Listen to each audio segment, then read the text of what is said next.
Kindness is its own reward. That's what Sarah's grandmother whispered to her every night before bed, her weathered hands smoothing back Sarah's copper hair. But when you're burning alive in a forest fire with your last breath given to save a creature that can't even thank you, you learn that kindness is just another word for dying alone.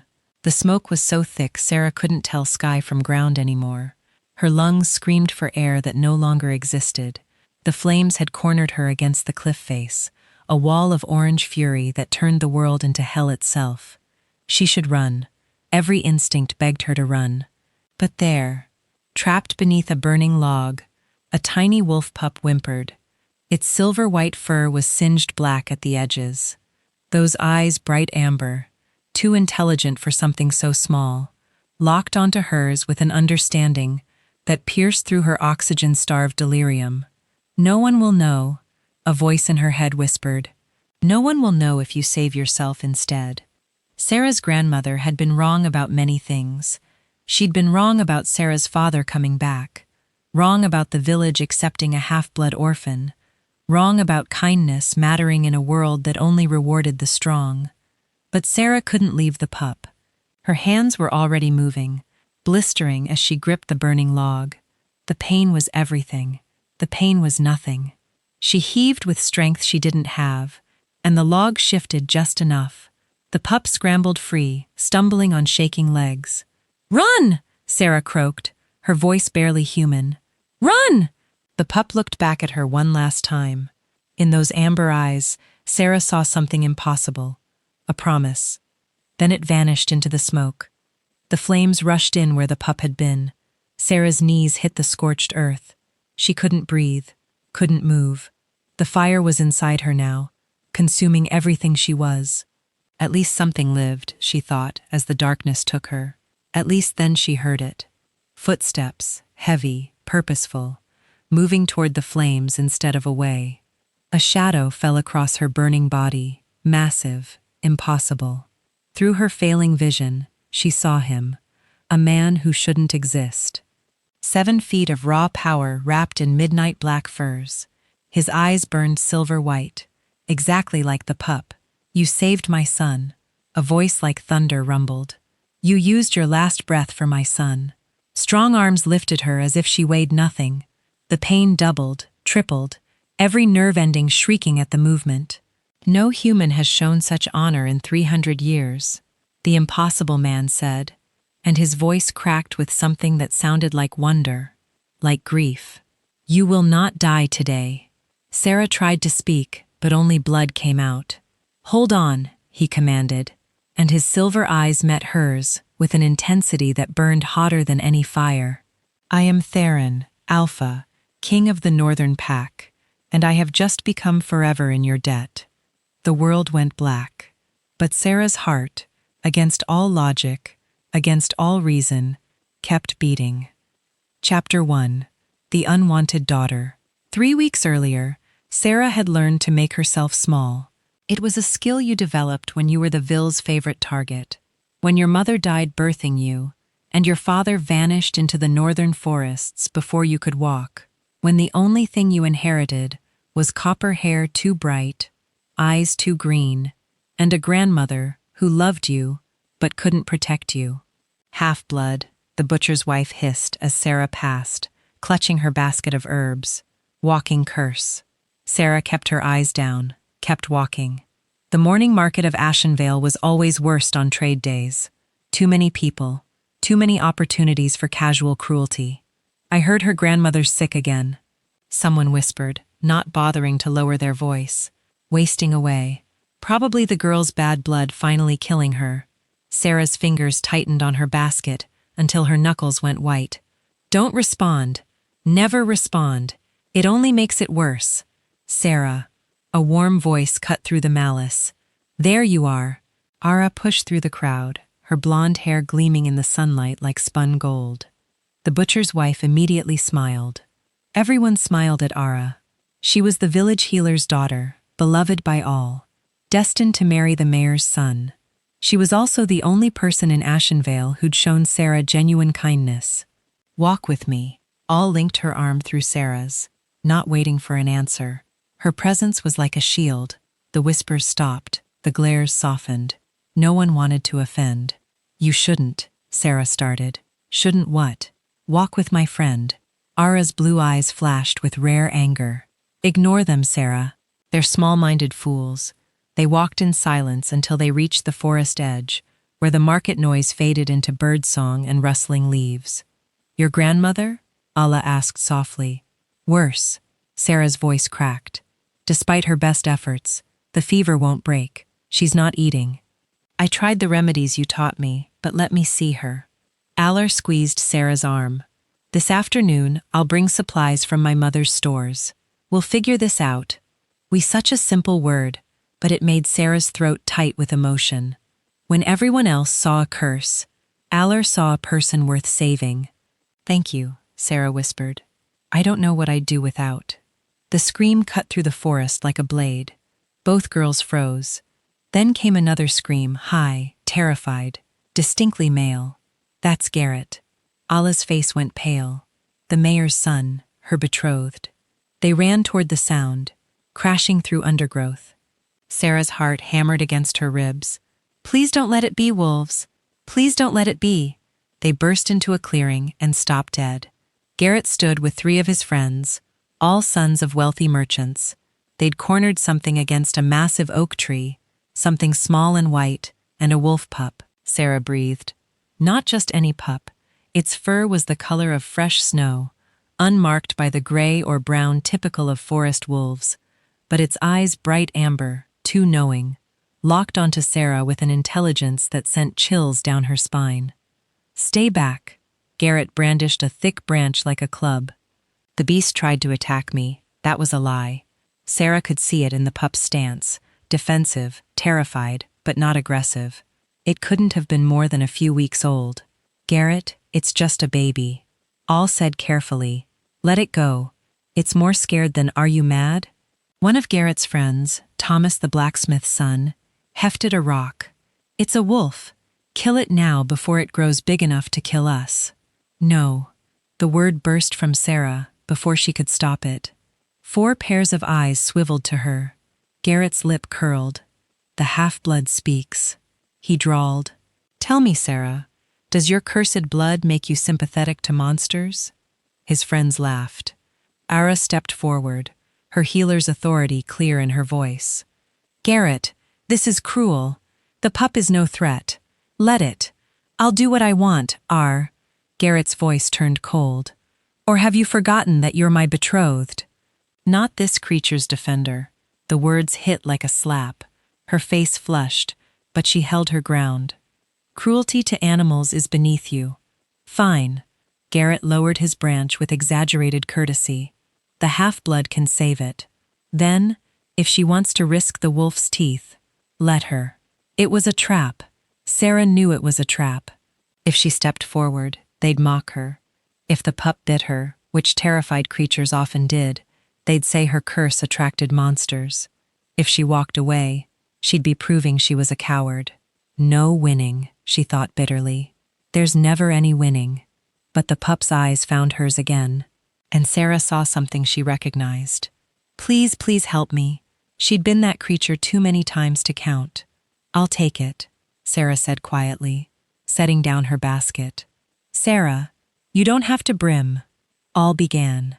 I'll take it, Sarah repeated, walking forward, with slow, measured steps. Garrett and his friends backed away, grinning like this was the finest entertainment they'd seen all week. The pup watched Sarah approach, its tiny body trembling. I won't hurt you, Sarah murmured, crouching low to make herself less threatening. I promise. I just want to help. The pup's ears flicked forward, listening. Sarah extended her hand slowly, letting the pup catch her scent. Her grandmother had taught her this, how to approach scared animals. Move slow, speak soft, never corner. Always give them a choice for a heartbeat. Nothing happened. Then the pup took one shaking step forward. Another, its cold nose touched Sarah's palm, and something electric jolted through her like lightning contained in fur and bone. The pup's eyes widened. Sarah gasped. For just a moment, she felt something, a presence, vast and ancient, regarding her with shocked recognition. Then it was gone, and there was only a frightened baby animal pressing against her hand. "Good," Sarah breathed. "That's good. Come here now." She scooped the pup into her arms. It weighed almost nothing, all fur and fragile ribs. The poor thing was starving. "Congratulations," Garrett called mockingly. "The half-blood has a wolf. How fitting." His friends laughed as they walked away, shoving each other. Ara lingered, her expression torn between concern and something else. Something that looked like fear. "Sarah, that's not a normal wolf." All whispered, "Its color, its size. I've never seen anything like it." "I know." Sarah held the pup closer. It buried its face against her chest, seeking warmth. "But I couldn't leave it. Your grandmother needs you. How will you care for a wolf pup too?" "I'll manage." Sarah met Ara's eyes. "I always manage." Ara sighed, then smiled sadly. "You do. You really do." She glanced back toward where Garrett had disappeared. "I should go, but I'll come tonight with the medicine. I promise." After left, Sarah stood alone in the clearing with the wolf pup. It had stopped trembling and now watched her with those unnervingly intelligent amber eyes. "You're going to be trouble," Sarah told it, "aren't you?" The pup made a sound, something between a whimper and a chirp that sounded distinctly like agreement. Despite everything, the cruelty, the worry, the impossible situation, Sarah laughed. It felt good to laugh. "Come on then," she said, gathering her basket with one hand while keeping the pup secure with the other. "Let's get you home. Grandmother will have opinions, but well, we'll figure it out." As she walked back toward the village, the pup's weight warm against her chest, Sarah felt something she hadn't felt in years. Purpose. Something needed her, something chose her. Not despite what she was, but maybe because of it. She didn't know that this moment, this choice, would change everything. She didn't know that the pup pressing against her heart was the son of the most powerful alpha in the Northern Territories.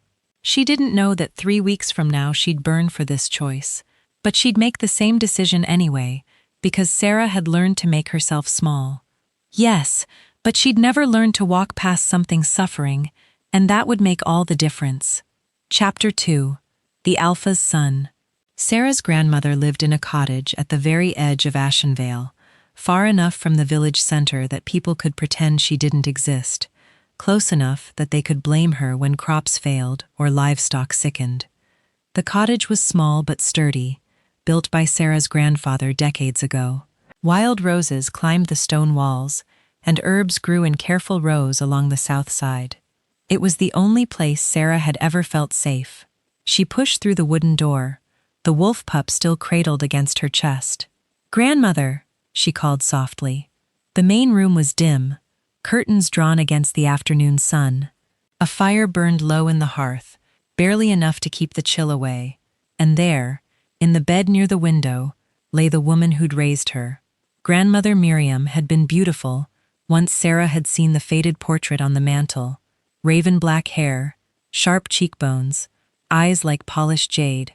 But sickness had hollowed her out, leaving only papery skin stretched over fragile bones.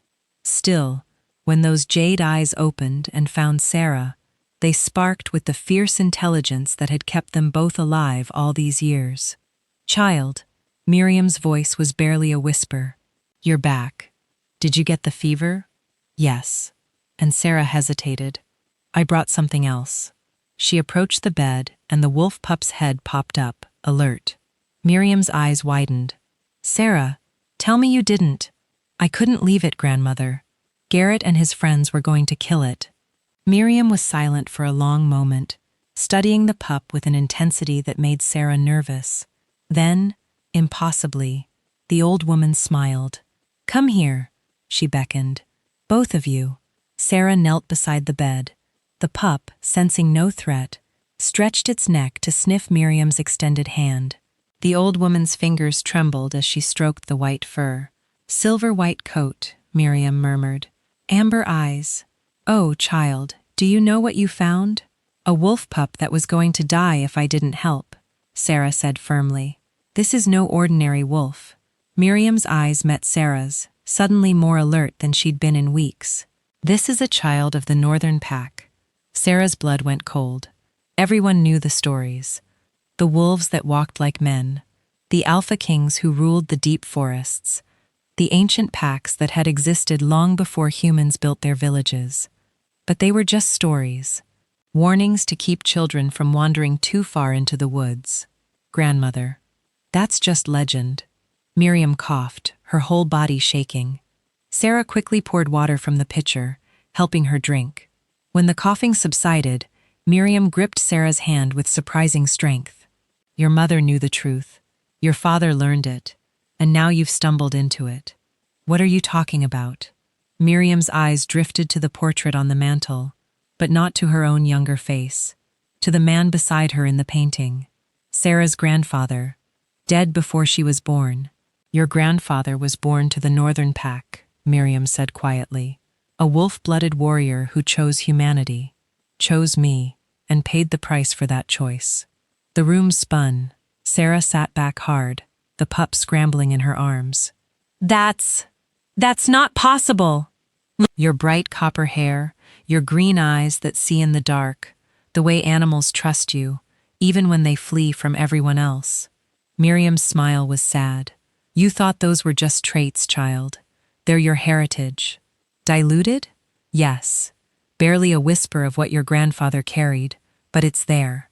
The pup made a soft sound, pressing closer to Sarah's chest, as if confirming the words. "I don't understand," Sarah whispered. "If this is true, why didn't you tell me?" "To protect you." Miriam's hand found Sarah's cheek, the touch gentle despite the trembling. "The Northern Pack doesn't forgive deserters. Your grandfather fled to be with me, and they hunted him for it. By the time you were born, I thought we were safe, thought they'd forgotten us. But this pup," Miriam looked at the small creature with something like wonder. "This isn't just Pecorn, Sarah. Look at its eyes. Look at its bearing. Even frightened. This is royalty." As if understanding, the pup lifted its head. And for just a moment, Sarah saw at the intelligence, the authority that shouldn't exist in something so young. "And Alpha's child," Miriam breathed. "And you saved it." Before Sarah could respond, a knock thundered at the door, hard, urgent, demanding. Both women froze. The pup's ears flattened against its skull, a low growl building in its tiny chest. "Sarah of Ashenvale," a male voice bellowed. "Open this door by order of the village council." Sarah's heart dropped. The council only came when someone was being accused of something serious. "Stay here," she told her grandmother, quickly tucking the pup into a basket near the hearth and covering it with cloth. "Don't speak. Let me handle this." She opened the door to find Council Elder Brennan flanked by 4 village guards. The old man's face was twisted with righteous fury. "Sarah," he said coldly, "you're to come with us." "On what charge?" "Theft. Allah, the healer's daughter, has accused you of stealing medicine from her family's stores." The world tilted. "What? That's insane. Ara is my friend. She'd never. She witnessed you in the storage room this morning, filling your basket with herbs and tinctures that don't belong to you." Brennan's voice carried the weight of judgment already past. "Given your grandmother's illness and your unfortunate circumstances, we understand the desperation. But theft is theft. I didn't steal anything." Sarah's voice cracked. "Check my basket.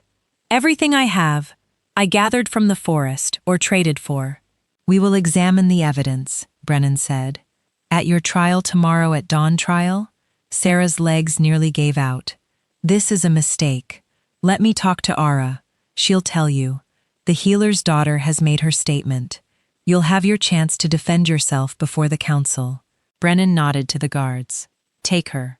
Rough hands grabbed Sarah's arms. She struggled, panic rising like bile in her throat. "Wait, my grandmother is sick.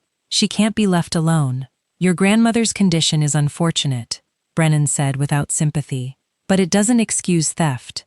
Someone will check on her." "Please." Sarah twisted in the guard's grip, looking back at the cottage. Through the window, she could see Miriam trying to rise from bed, one hand reaching out helplessly. "Please, she needs medicine. She needs you. She needs you to face justice for your crimes. Brennan interrupted. Perhaps this will teach you that kindness from people like us is a privilege, not a right, one you've clearly abused. They dragged Sarah away. She fought every step, screaming for them to listen, begging them to check with Ara. But the guards were stone-faced, and Brennan walked ahead without looking back. The village jail was a stone building behind the council hall, dark, damp, smelling of mold and human misery. They threw Sarah into a cell barely large enough to lie down in, slamming the iron door with a finality that echoed in her bones. "Someone will bring you water," one guard muttered, almost apologetically. "Trials at dawn. Don't make it worse by fighting." Then they were gone, and Sarah was alone. She sank to the floor, her whole body shaking. This isn't happening. This can't be happening. But it was. Someone had set her up. Someone who knew exactly which accusations would stick to the unwanted half-blood girl. And they'd used to do it. Why? Why would betray me unless hadn't?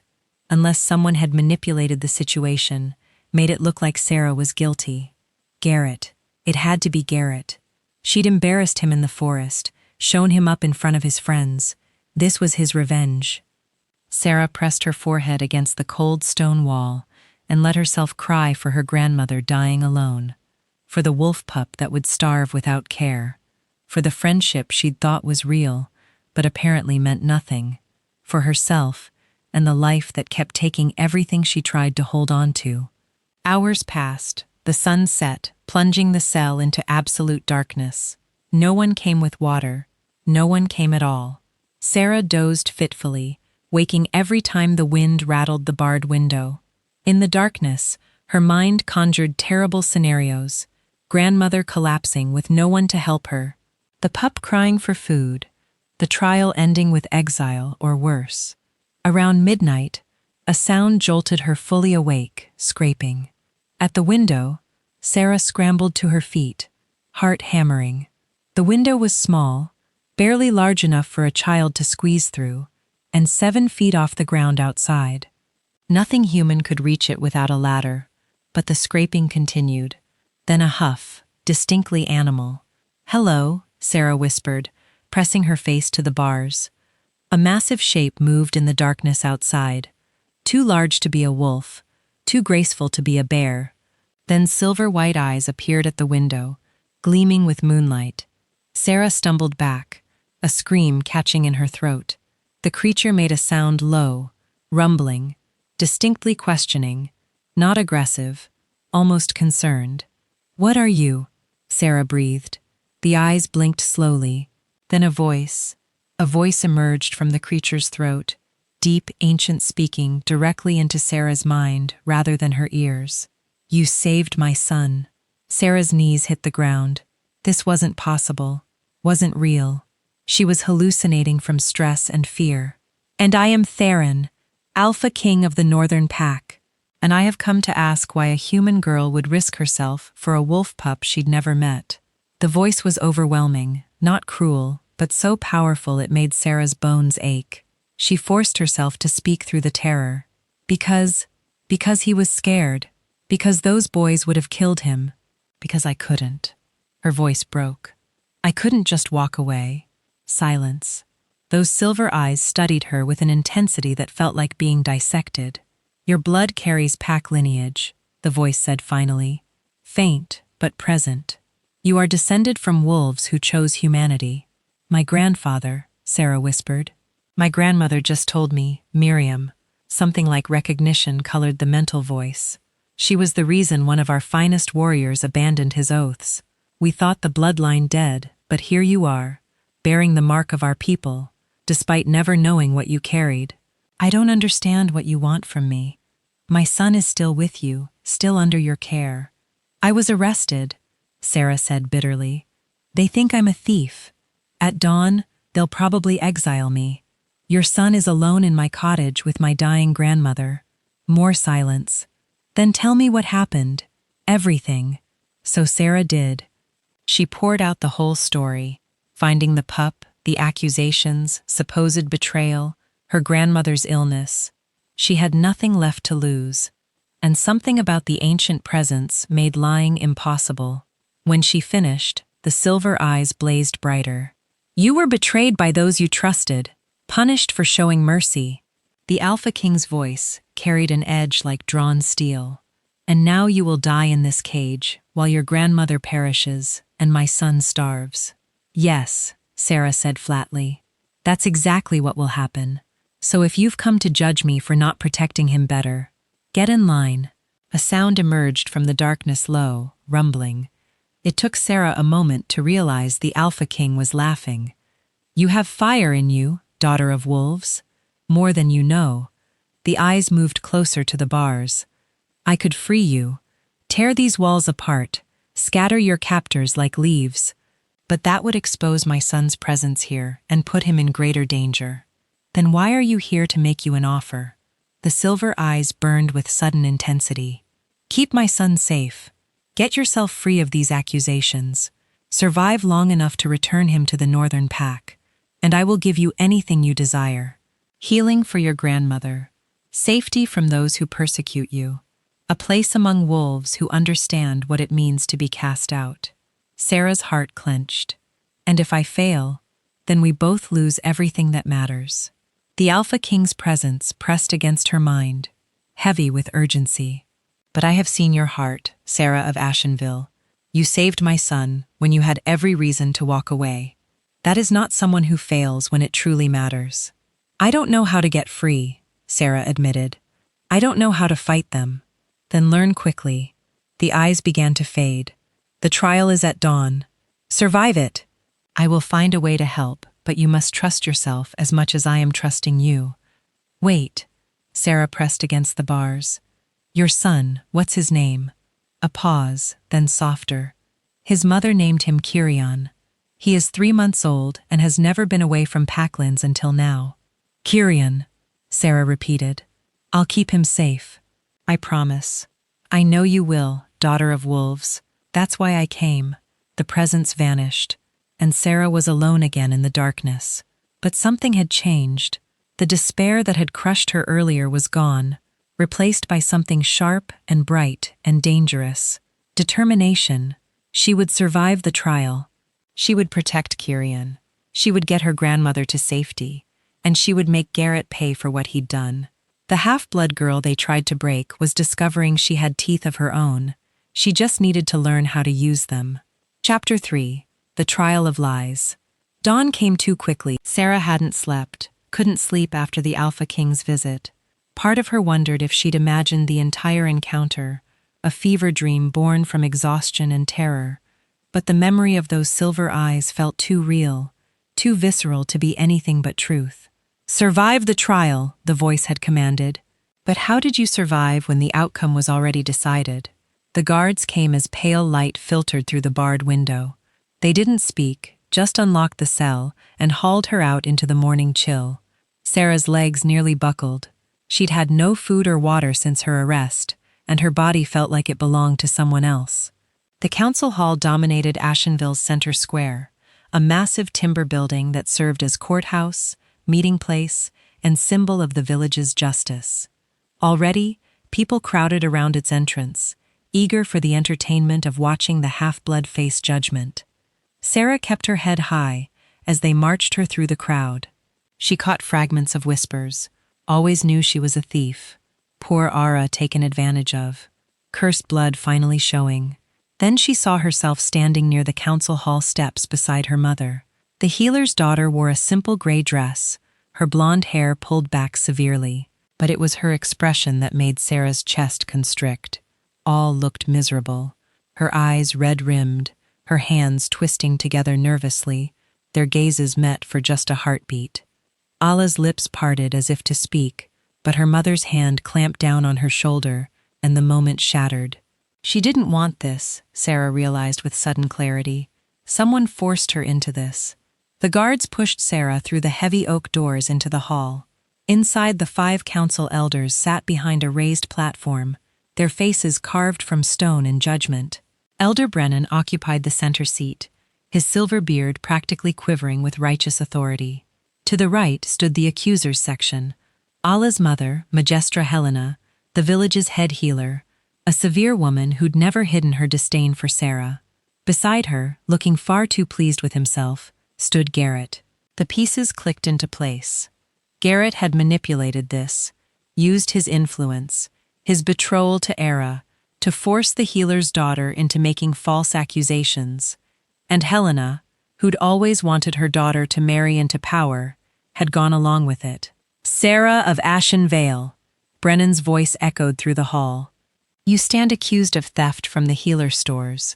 Specifically, 3 vials of moonflower extract, a jar of white willow bark, and 2 bundles of dried feverfew goods, valued at 20 silver marks. 20 silver marks.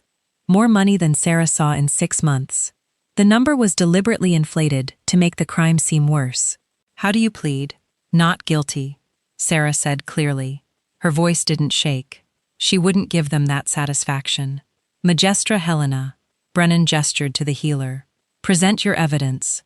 Helena stepped forward, radiating professional outrage. 3 days ago, I conducted inventory of our medical stores. Everything was accounted for. Yesterday morning, my daughter found Sarah in our storage room. When confronted, Sarah fled.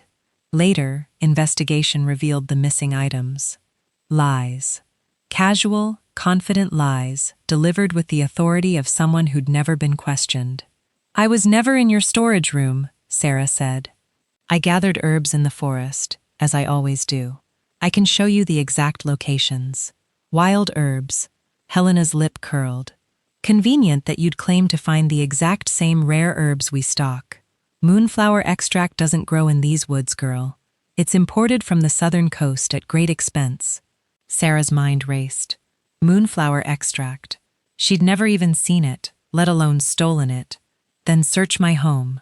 If I stole your medicines, they'll be there." "Already done," Brennan said coldly. "Your cottage was examined this morning." Sarah's blood went ice cold. "Grandmother Kyrion," and she forced out, "We found this." Brennan held up a small glass vial filled with pale blue liquid, hidden beneath your grandmother's mattress. "Moonflower extract." The hall erupted in gasps and muttered accusations.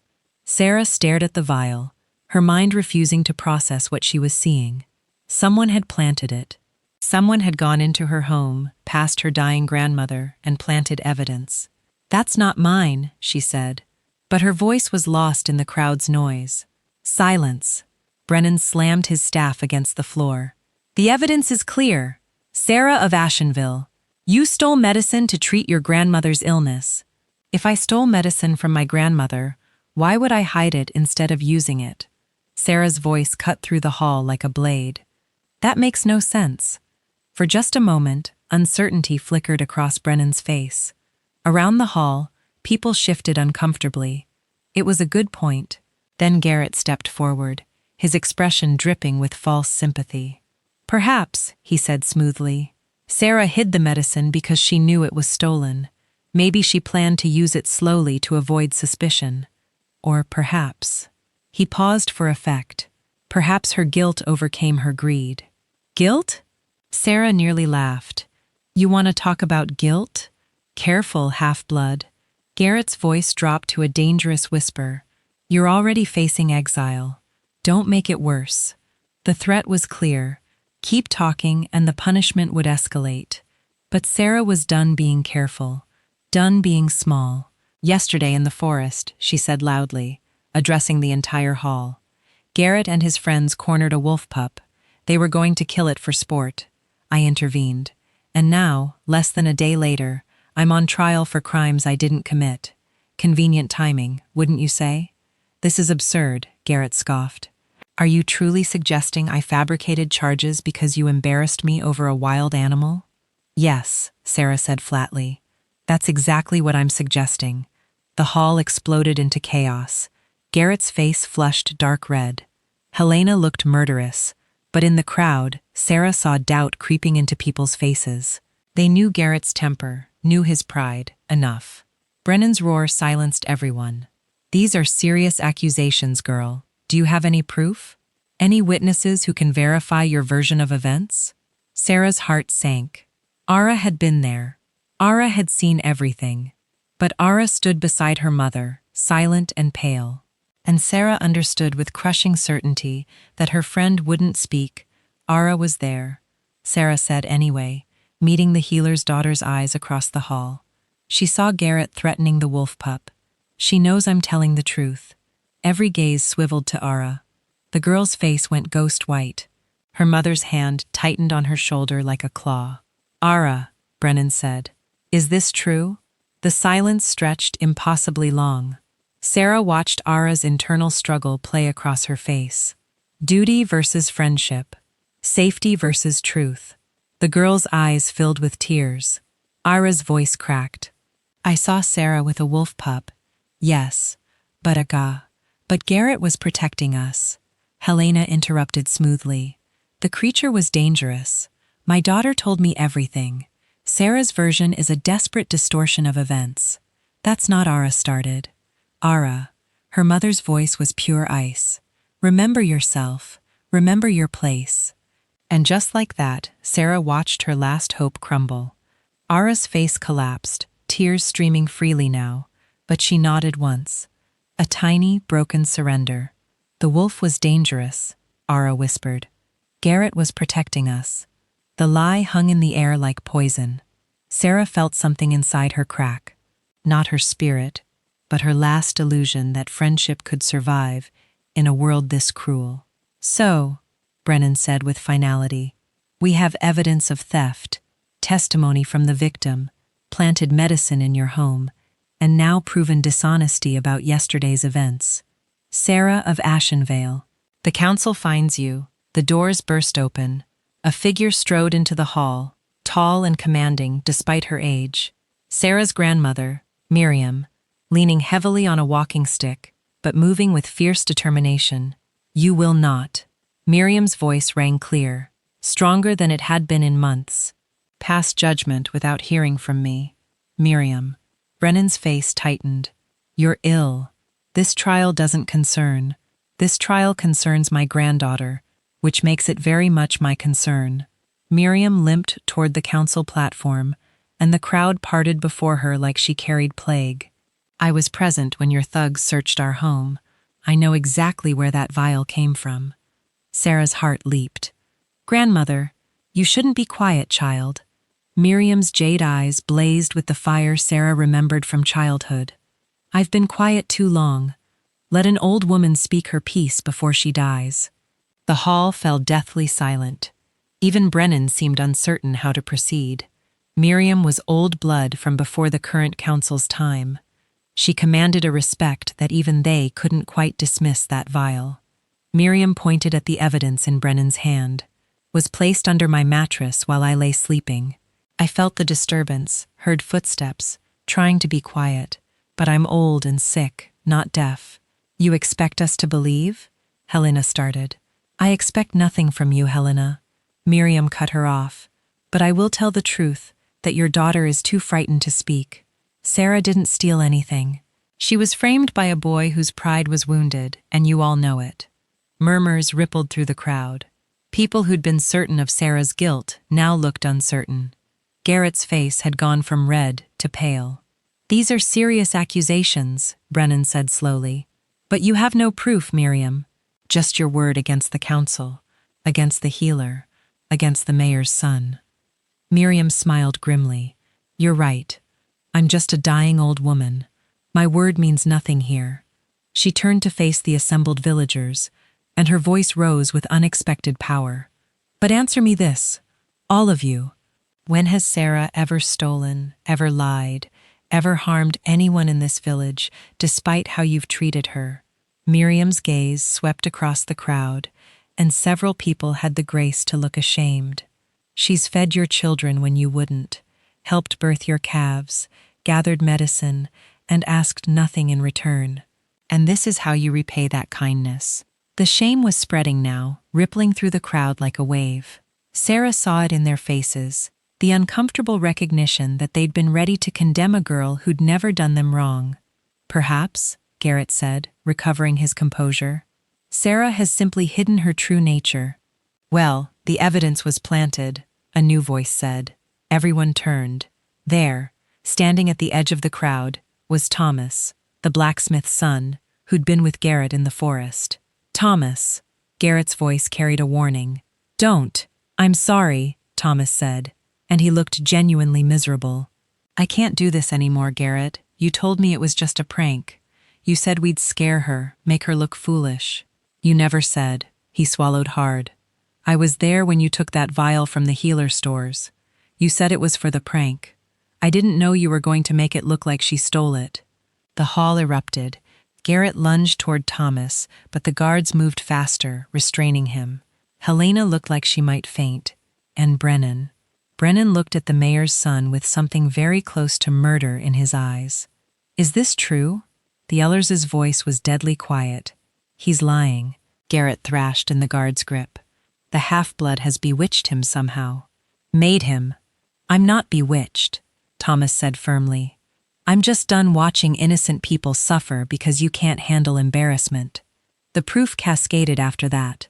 Another of Garrett's friends came forward, guilt written across his face. Then another. The conspiracy unraveled like cheap thread, exposing the rot beneath. Garrett had stolen the medicine. Garrett had planted the evidence. Garrett had pressured Alla into lying, using her mother's ambitions and her own fear of losing her betrothal as leverage. By the time the confessions finished, Garrett was screaming incoherently, threats and curses spilling from his mouth. The mayor's son, the golden boy, revealed as petty and cruel. Sarah of Ashenvale. Brennan's voice was thick with something that might have been shame. "The council finds you innocent of all charges. You are free to go. No apology, no acknowledgement of what they'd almost done, just a dismissal." As if the last day of terror had been a minor inconvenience, Sarah walked toward her grandmother, her legs shaking with released tension. Miriam pulled her into a fierce embrace. "You're safe," the old woman whispered. "You're safe now." But Sarah knew better. She'd seen the hatred in Garrett's eyes as the guards dragged him away, seen Helena's cold promise of retribution. This wasn't over. This was just beginning. As they left the council hall, Sarah heard it. A distant sound, barely audible over the crowd's noise. A howl, high and frightened, coming from the direction of her cottage. "Kurion, we need to hurry," Sarah told her grandmother. "Something's wrong." They hurried through the village as fast as Miriam's weakened body allowed. By the time they reached the cottage, smoke was already visible above the treine. Not from the chimney, from the forest beyond. The fire had started, and Sarah's last chance to fulfill her promise to the Alpha King was burning away with every passing second. Chapter 4. Into the Flames. The smoke rose in thick black columns, blotting out the afternoon sun. Sarah could smell it before she saw it. Acrid.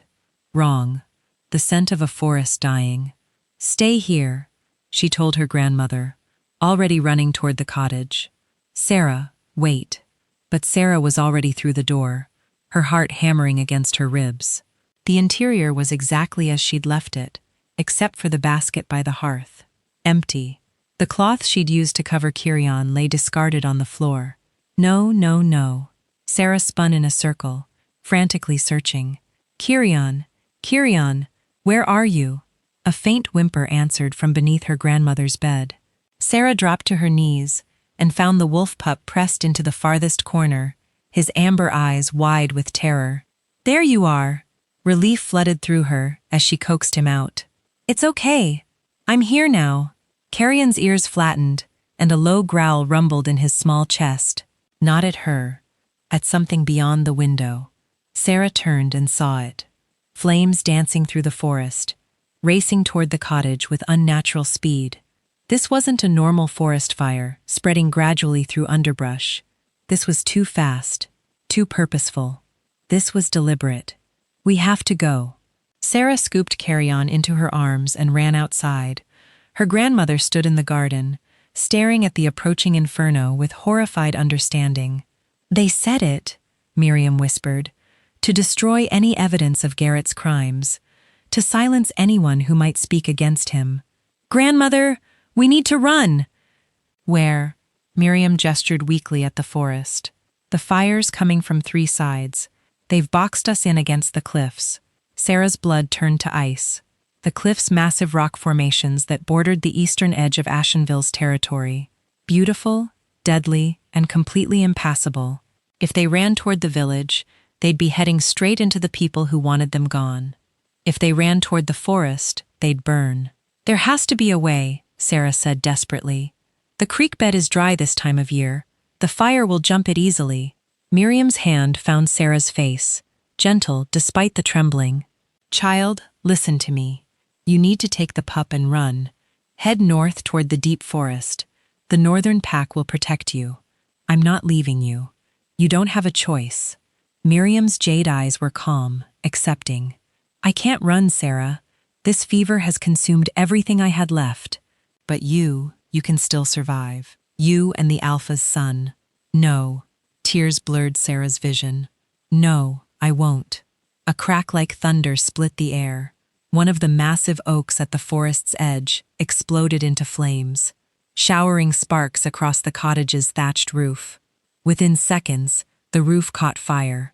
Everything was burning. Sarah grabbed her grandmother's arm, trying to pull her toward the only clear path, a narrow game trail that led deeper into the forest. Maybe if they moved fast enough, they could outrun the flames. Maybe. Miriam's legs gave out. The old woman collapsed, her breathing labored, her skin gray. The journey from the cottage to the council hall and back had used everything she had left. "Go," Miriam gasped. "Please, Sarah, let me die knowing you lived. I can carry you." "You can't." Miriam's hand gripped Sarah's with surprising strength. "But you can save that pup. You can honor your promise to the Alpha King. Don't let my death be for nothing." Carrion whimpered in Sarah's arms, pressing against her chest. The heat was becoming unbearable, the smoke thick enough to choke on. The fire roared closer, a living wall of destruction. Sarah had seconds to decide: save herself and Carrion, or die here with her grandmother trying to carry someone who couldn't be saved. It was the cruelest choice she'd ever faced. "I love you," Sarah sobbed, pressing her forehead against Miriam's. "I love you so much." "I know, child." Miriam's smile was peaceful, even as flames consumed the cottage behind her. "Your grandfather is waiting for me. I'm ready to go home." Then she pushed Sarah away with the last of her strength. "Run, Sarah, run." She ran with tears streaming down her face, with Carrion clutched against her chest, with her grandmother's final command echoing in her skull. The game trail was barely visible through the smoke, but Sarah's eyes, those strange green eyes that saw better in darkness, picked out the path. Behind her, the cottage collapsed in a shower of sparks and screaming timber. Sarah didn't look back, couldn't look back. If she saw her grandmother consumed by flames, she'd stop running, and then they'd all die for nothing. The forest was a nightmare of heat and smoke. Trees exploded around her, their sap boiling and bursting through bark. Animals fled in panic, deer crashing through underbrush, rabbits darting across the path, birds shrieking overhead, and confused flocks. Sarah's lungs burned. Each breath was agony, pulling in more smoke than air. Carrion had gone limp in her arms, unconscious from smoke inhalation, but his small heart still beat against her chest, still alive, still depending on her. Keep moving, just keep moving. The game trail twisted deeper into the forest, away from the village and toward territory Sarah had never explored. The trees here were older, massive things with trunks wider than houses. The fire struggled to catch them, too much moisture in their ancient bark, too much life in their deep roots. But the underbrush burned, and the smoke was everywhere. Sarah stumbled over a root and went down hard, barely managing to twist, so Carrion didn't take the impact. Pain exploded through her shoulder, but she forced herself back up. No time to rest. No time to hurt. Move, move, move. The smoke was so thick now she couldn't see more than a few feet ahead. Was she even still on the trail? The world had become an orange-black blur of heat and confusion. Sarah's body screamed for her to stop, to lie down, to surrender to the exhaustion dragging at her bones. Then she heard it. Water. The sound was faint, almost lost beneath the fire's roar, but Sarah's desperate mind latched onto it like a lifeline. Water meant safety. Water meant survival. She changed direction, crashing through burning underbrush toward the sound. Branches tore at her clothes and skin. The heat was unbearable. Kurion wasn't moving at all anymore. Please don't be dead. Please, please don't be dead. The ground suddenly dropped away beneath her feet. Sarah tumbled down a steep embankment, unable to stop her fall, protecting Kurion with her body as rocks and roots battered her from all sides. She hit the bottom hard enough to see stars. For a moment, she couldn't move, couldn't breathe, couldn't think. Then, cool water touched her burned hand. Sarah forced her eyes open. She'd fallen into a ravine, steep-sided, rocky, with a small stream running through its center. The fire raged above, but here, protected by stone and water, the air was clearer. She crawled to the stream on hands and knees, lowering Kurion into the shallow water. The cold shocked him back to consciousness. He sputtered and whined, but his eyes opened amber and aware. "That's it," Sarah croaked, her voice barely working. "Breathe, just breathe." She collapsed beside him in the stream, letting the water soak through her burned clothes and cool her blistered skin. Above them, the fire roared like a living thing. But down here in this rocky sanctuary, they were safe for now. Sarah didn't know how long she lay there. Time became meaningless. Just the sound of water, the distant fire, and Kurion's small body pressed against hers. The pup had revived enough to lick weakly at her burned hand, as if trying to comfort her. "Your father promised me anything?" Sarah whispered to him. "I think I might need to collect on that promise, because I don't know how we survive this." As if in answer, a howl split the air deep, powerful, full of rage and grief. Not a wolf's howl, something larger, something ancient. The Alpha King knew. Theron knew his son was in danger. Knew Sarah had kept her promise even as everything burned. And from the fury in that howl, he was coming. But would he arrive in time? The fire above intensified, driven by evening winds. Sparks rained down into the ravine. The stream would protect them from direct flames, but smoke inhalation would kill just as surely. Sarah could already feel her consciousness fading, her oxygen-starved brain shutting down function by function. Kurion whimpered, pressing closer, trying to share warmth, trying to share strength. Neither of them had. "I'm sorry," Sarah whispered. "I tried. I really tried." Her eyes drifted closed. The world faded to distant sounds. Fire crackling, water flowing, her own heartbeat slowing. "This is how I die," she thought with strange clarity. Burned and broken in a ravine, holding a wolf pup I tried to save. There were worse ways to go. At least she'd kept her promise. At least she hadn't abandoned someone who needed her. At least massive hands grabbed her shoulders, lifting her from the water with inhuman strength. Sarah's eyes flew open. A man loomed over her 7 feet of pure muscle, wrapped in dark furs, his eyes burning silver white with barely contained power. Not a man, not really. Something wearing a man's shape. "You kept him safe." Theron's voice was thunder and gravel. "Even as you burned, even as you lost everything. Promised." Sarah managed through cracked lips.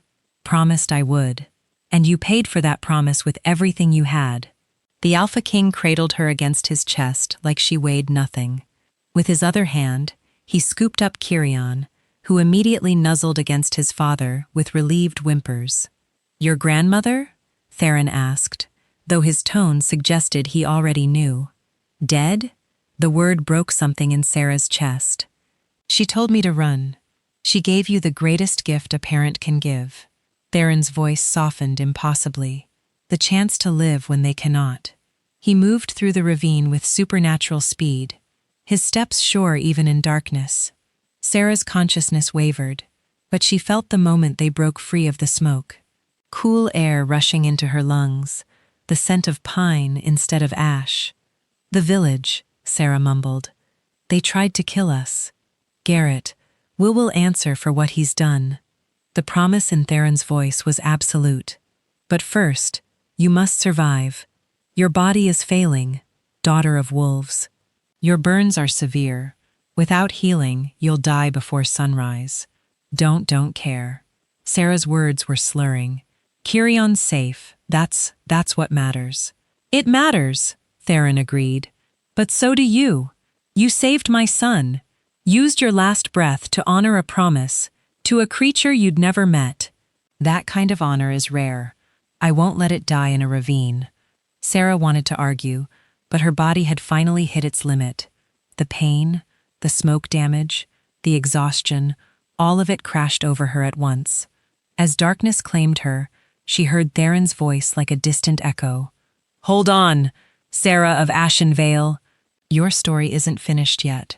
Subscribe if you believe Sarah deserves better than this, because people like Sarah need an audience that won't abandon them when the world burns everything they love. Don't be someone who watches suffering and does nothing. Drop a comment if Sarah's pain is your pain too. Tell me, have you ever lost everything trying to save someone else? Then nothing, just darkness and the fading sound of a heartbeat that refused to quit.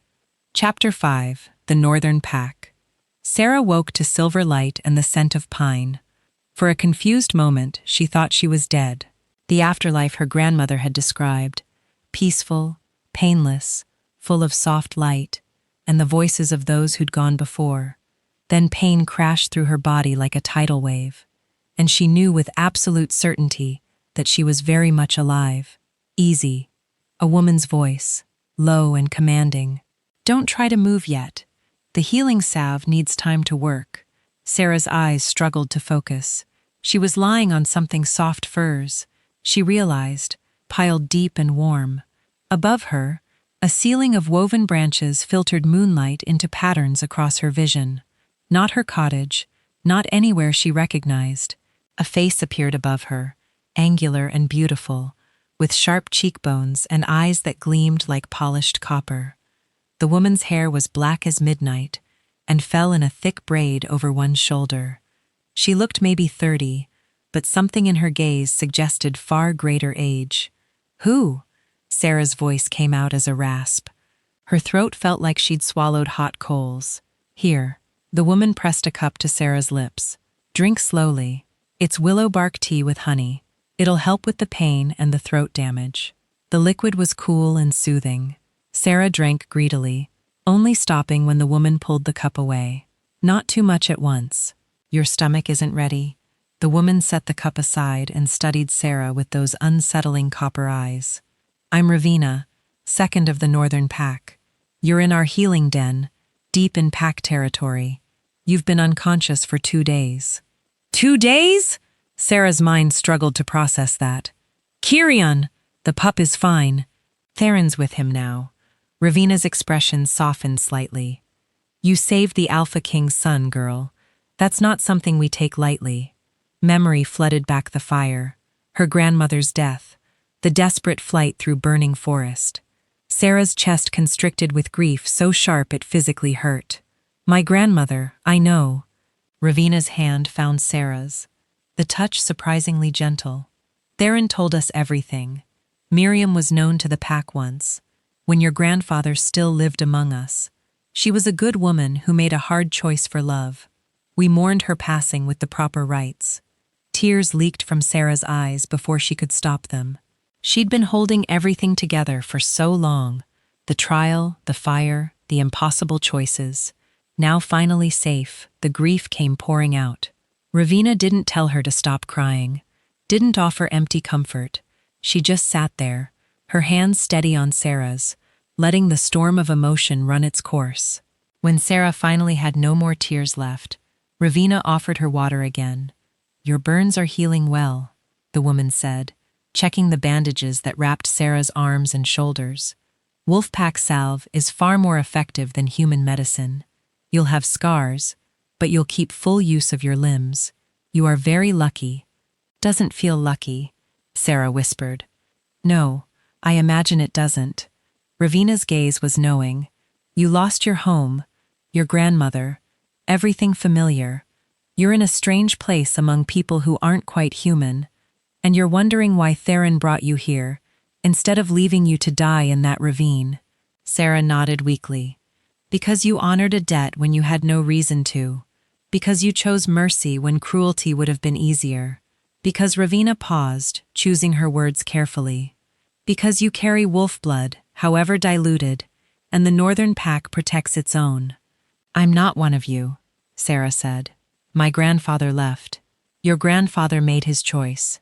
You're not bound by it. Ravina stood, moving to a small table where various herbs and ointments were arranged. "The made you a promise. Anything you desire," he said. "Have you thought about what you want?" Sarah's mind was still foggy from pain and medicine, but one thought surfaced clearly. "I want Garrett to pay for what he did. Vengeance." Ravina glanced back, one eyebrow raised. "That's what you'd ask for. Not safety, not a home, not healing for your injuries. He murdered my grandmother." The words came out flat, hard. "He tried to kill me and Kirian. He needs to face justice. Human justice already failed you," Ravina pointed out. "What makes you think it'll work now? Then wolf justice." Sarah met Ravina's gaze steadily. "I don't care which. I just want him to answer for what he's done." Ravina's lips curved into something that wasn't quite a smile. "Now you sound like Pac, but that's not my decision to make. When you're strong enough to walk, Theron will speak with you. He'll decide what debt is owed and how it'll be paid." Over the next 3 days, Sarah healed with shocking speed. The Wolfpack salve worked like magic burns that should have taken months to recover from. Instead, scabbed over and began regenerating pink, healthy skin beneath. Ravina explained it was a mixture of herbs found only in the deep forest, combined with something she called moon-blessed water from sacred springs. Sarah didn't understand the magic involved, but she couldn't argue with the results. As her body healed, she learned about her new surroundings. The Northern Pack's territory was vast hundreds of miles of ancient forest, rocky peaks, and hidden valleys. The pack itself numbered around 300, though only about a third maintained human form regularly. The others preferred their wolf shapes, running wild through the forest. The healing den where Sarah recovered was part of a larger compound built into the side of a mountain.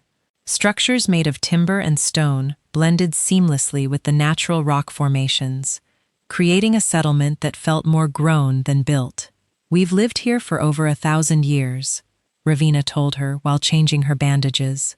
"Long before humans came to these lands. We've seen empires rise and fall, watched villages like yours appear and disappear like mayflies. The forest remembers everything." "I don't know empires, and you?" Sarah asked. "How old are you?" Ravina's smile was enigmatic. "Old enough to have known your grandfather, young enough to still find humans fascinating. That's all you need to know." On the 4th day, Sarah was finally strong enough to leave the healing den. Ravina brought her new clothes, leather pants soft as butter, a woven tunic in deep green, and a fur-lined cloak that was probably worth more than Sarah's entire cottage had been. "Theron wants to see you," Ravina said.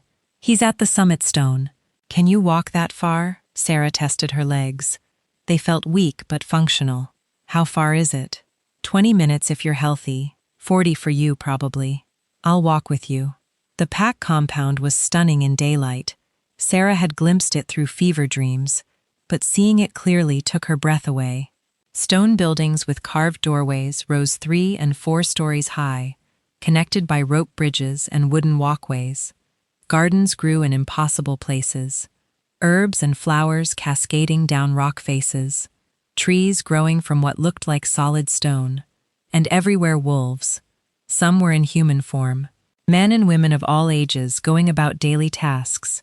Others were fully wolf massive creatures that made normal forest wolves look like puppies. They watched Sarah pass with curious eyes that glowed with human intelligence. "They can smell your wolf blood," Ravina explained. "Faint as it is, it marks you as kin. They're curious because no one with your lineage has returned to Packlands in decades. What if they decide I don't belong here? Then you'd already know. Pack law is simple. We accept or we reject. There's no middle ground." Ravina glanced at her. "The fact that you're walking freely through our territory means you've been accepted, at least provisionally." They climbed a winding path that led up the mountain. Sarah's legs burned with effort, but she refused to ask for rest. Whatever Theron wanted to discuss, she'd meet it standing on her own feet. The summit stone was a massive flat boulder jutting from the mountainside, offering a view that stretched for miles in every direction. And there, standing at its edge with Kirion at his feet, was the Alpha King. In daylight, Theron was even more imposing than he'd been in the darkness of the ravine. He stood well over 7 feet tall, his body a masterwork of controlled power. His hair was black, threaded with silver, pulled back in a warrior's knot. His eyes, those burning silver-white eyes, fixed on Sarah as she approached. Kirion saw her and immediately bolted forward, yipping excitedly. The pup had grown noticeably in just 4 days, his legs longer and stronger. He crashed into Sarah's legs, nearly knocking her over in his enthusiasm. "He's been asking for you," Theron said, his deep voice carrying easily across the stone. "I told him you needed to heal, but patience isn't something pups excel at." Sarah knelt, letting Kirion lick her face and whimper his joy.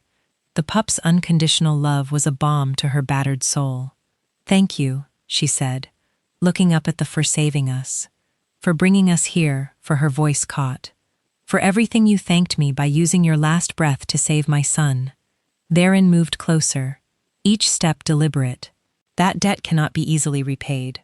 I don't want repayment, but I owe it nonetheless." The Alpha King crouched, bringing himself closer to Sarah's eye level. This close, she could see the lines around his eyes, the scars that marked his arms and chest. This was a being who'd lived through centuries of battles. "You asked for vengeance against those who wronged you. Is that still what you want?" Sarah thought of Garrett's smug face, thought of Helena's cold manipulation, thought of her grandmother dying alone in flames. "Yes," she said firmly. "Then I'll give it to you." The smile was sharp as a blade, but not in the way you think. "I won't slaughter villagers like livestock." Tempting as that might be, the pack has an uneasy truce with human settlements. Breaking it would cause more problems than it solves. "Then what?" "I'll give you power," Theron interrupted. "I'll give you a choice. You can stay here safe and protected, and I'll handle your enemies my way." Or his silver eyes gleamed with something dangerous. "Or I can give you the means to handle them yourself." Sarah's heart began to pound. "How?" "There's a ritual," Theron said slowly. "Ancient, dangerous, used only in the most extreme circumstances. It can awaken the wolf blood sleeping in your veins.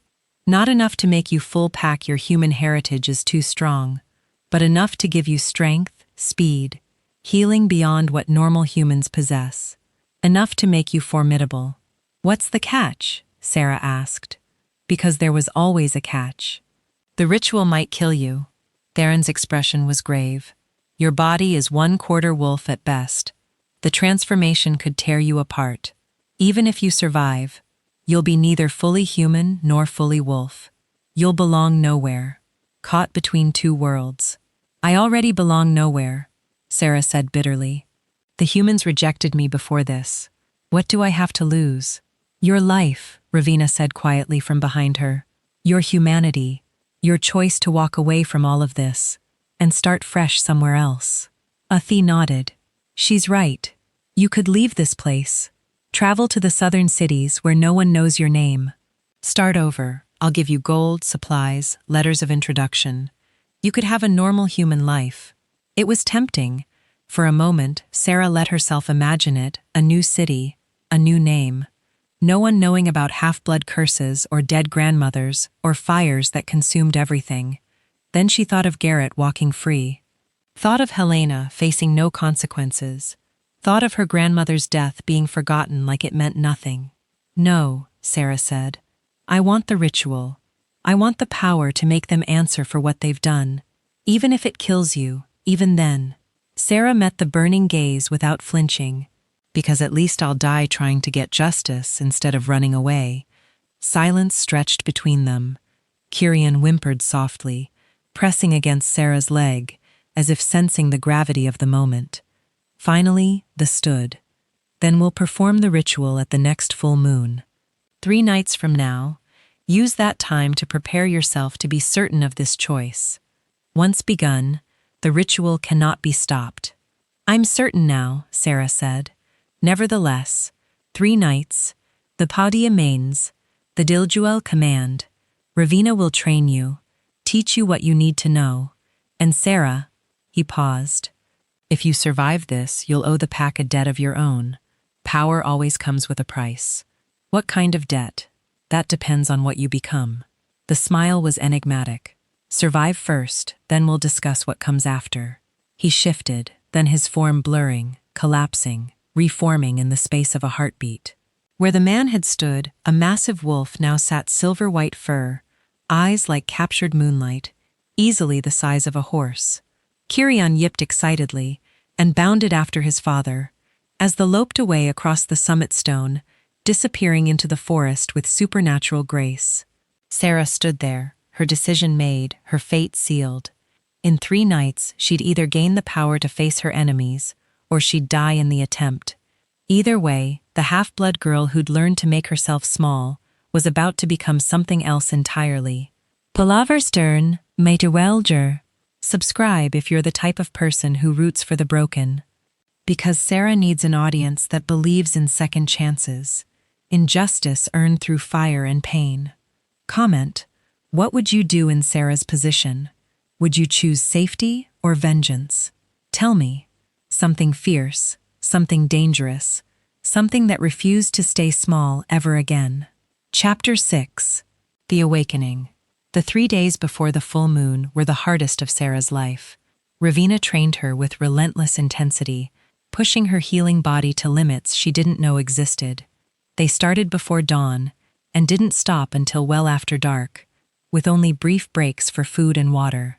The ritual will test every part of you, Ravina explained on the first morning, leading Sarah to a clearing deep in the forest. Your body, your mind, your spirit. If any part of you is weak, the transformation will find that weakness and exploit it. You need to be as strong as possible. Going in, I can barely walk without my legs shaking, Sarah pointed out. How am I supposed to get strong in 3 days? You won't. Ravina's smile was sharp. But you'll learn to push through weakness. That's more important. The training was brutal. Ravina made her run through the forest until her lungs burned and her legs gave out. Then made her get up and run more. Made her climb cliff faces with her still healing hands until they bled through the bandages. Made her fight clumsy, desperate attempts at combat that usually ended with Sarah face down in the dirt. Again, Ravina would say every single time, "Get up again." And Sarah got up again and again and again, because stopping meant giving up. And Sarah was done giving up. On the second day, Ravina brought her to a cave system, deep beneath the pack compound. The tunnels twisted and turned in complete darkness, so black that Sarah couldn't see her own hand in front of her face. Your wolf blood gives you better night vision than normal humans, Ravina said, her voice echoing off stone walls. But you've never learned to use it. Down here, you have no choice. Navigate these tunnels and find your way back to the surface. What if I get lost? Then you stay lost until you figure it out. Ravina's footsteps faded. The ritual happens in darkness. Sarah, if you can't master this fear, you won't survive what comes next. Sarah stood in the absolute dark, her heart hammering, panic rising in her throat. Every instinct screamed at her to run, to call for help, to refuse this impossible task. Instead, she closed her eyes, pointless in the darkness. But somehow it helped, and breathed slow, steady. I can do this. I've survived worse than darkness. When she opened her eyes again, something had shifted. The darkness wasn't quite as absolute anymore. She could see barely, like shapes moving through deep water, the outline of the tunnel walls, the texture of stone, the subtle variations that marked different passages, her wolf blood awakening to necessity. It took her 6 hours to find her way out. 6 hours of wrong turns, dead ends, moments of despair when she thought she'd die down here in the dark. But when she finally emerged into daylight, filthy and exhausted and triumphant, Ravina was waiting 5 hours faster than I expected, the woman said with something like approval. You're learning, On the third day, Ravina took her to the summit stone where she'd first spoken with the "Today you learn to listen," Ravina said. Listen to what? Everything. Ravina sat cross-legged on the stone, gesturing for Sarah to join her. The forest is never silent. It's constantly speaking. You just need to learn its language. Close your eyes. Tell me what you hear. Sarah closed her eyes and listened. At first, she heard only the obvious things wind through trees: bird song, the distant rush of water. Deeper, Ravina commanded. Stop listening with your ears. Listen with your blood. It sounded like mystical nonsense, but Sarah tried. She let her mind drift. Stopped trying to identify and catalog sounds. Just listened, and slowly, impossibly, the forest opened up to her. She heard the flutter of a butterfly's wings 20 feet away, the skitter of a beetle and tree bark, the soft breath of a deer hiding in undergrowth half a mile distant, the rhythmic pad of wolf paws pack members moving through their territory. I hear them, Sarah breathed. I hear everything. That's your heritage, Ravina said softly. Buried under generations of human blood, but still there, waiting for you to claim it. When Sarah opened her eyes, the world looked different, sharper, more alive. Colors were more vibrant, details more distinct. She could see individual leaves on trees hundreds of yards away, could track the movement of a hawk circling overhead with perfect clarity. This is what I'll become, she asked. If the ritual works, this is a taste. Ravina corrected. If the ritual works, you'll be far more.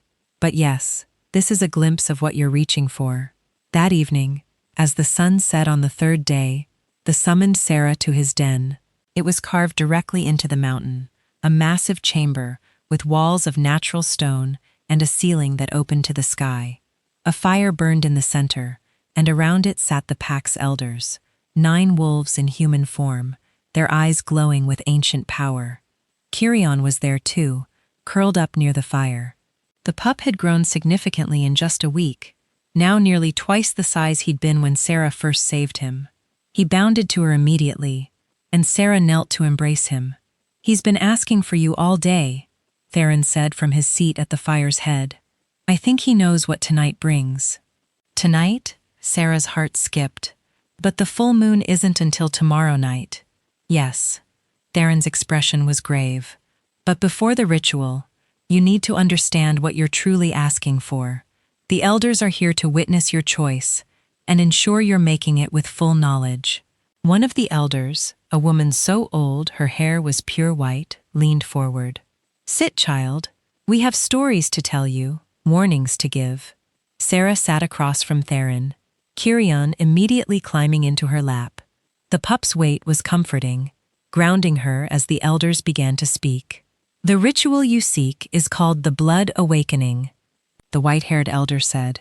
It's been performed only 7 times in our 1,000-year history. Of those 7, only 3 survived. Sarah's blood ran cold. 3 out of 7? The odds are not in your favor. Another elder, a scarred man with one milky white eye, added, Your wolf blood is weak. The awakening will try to strengthen it, but the process is violent.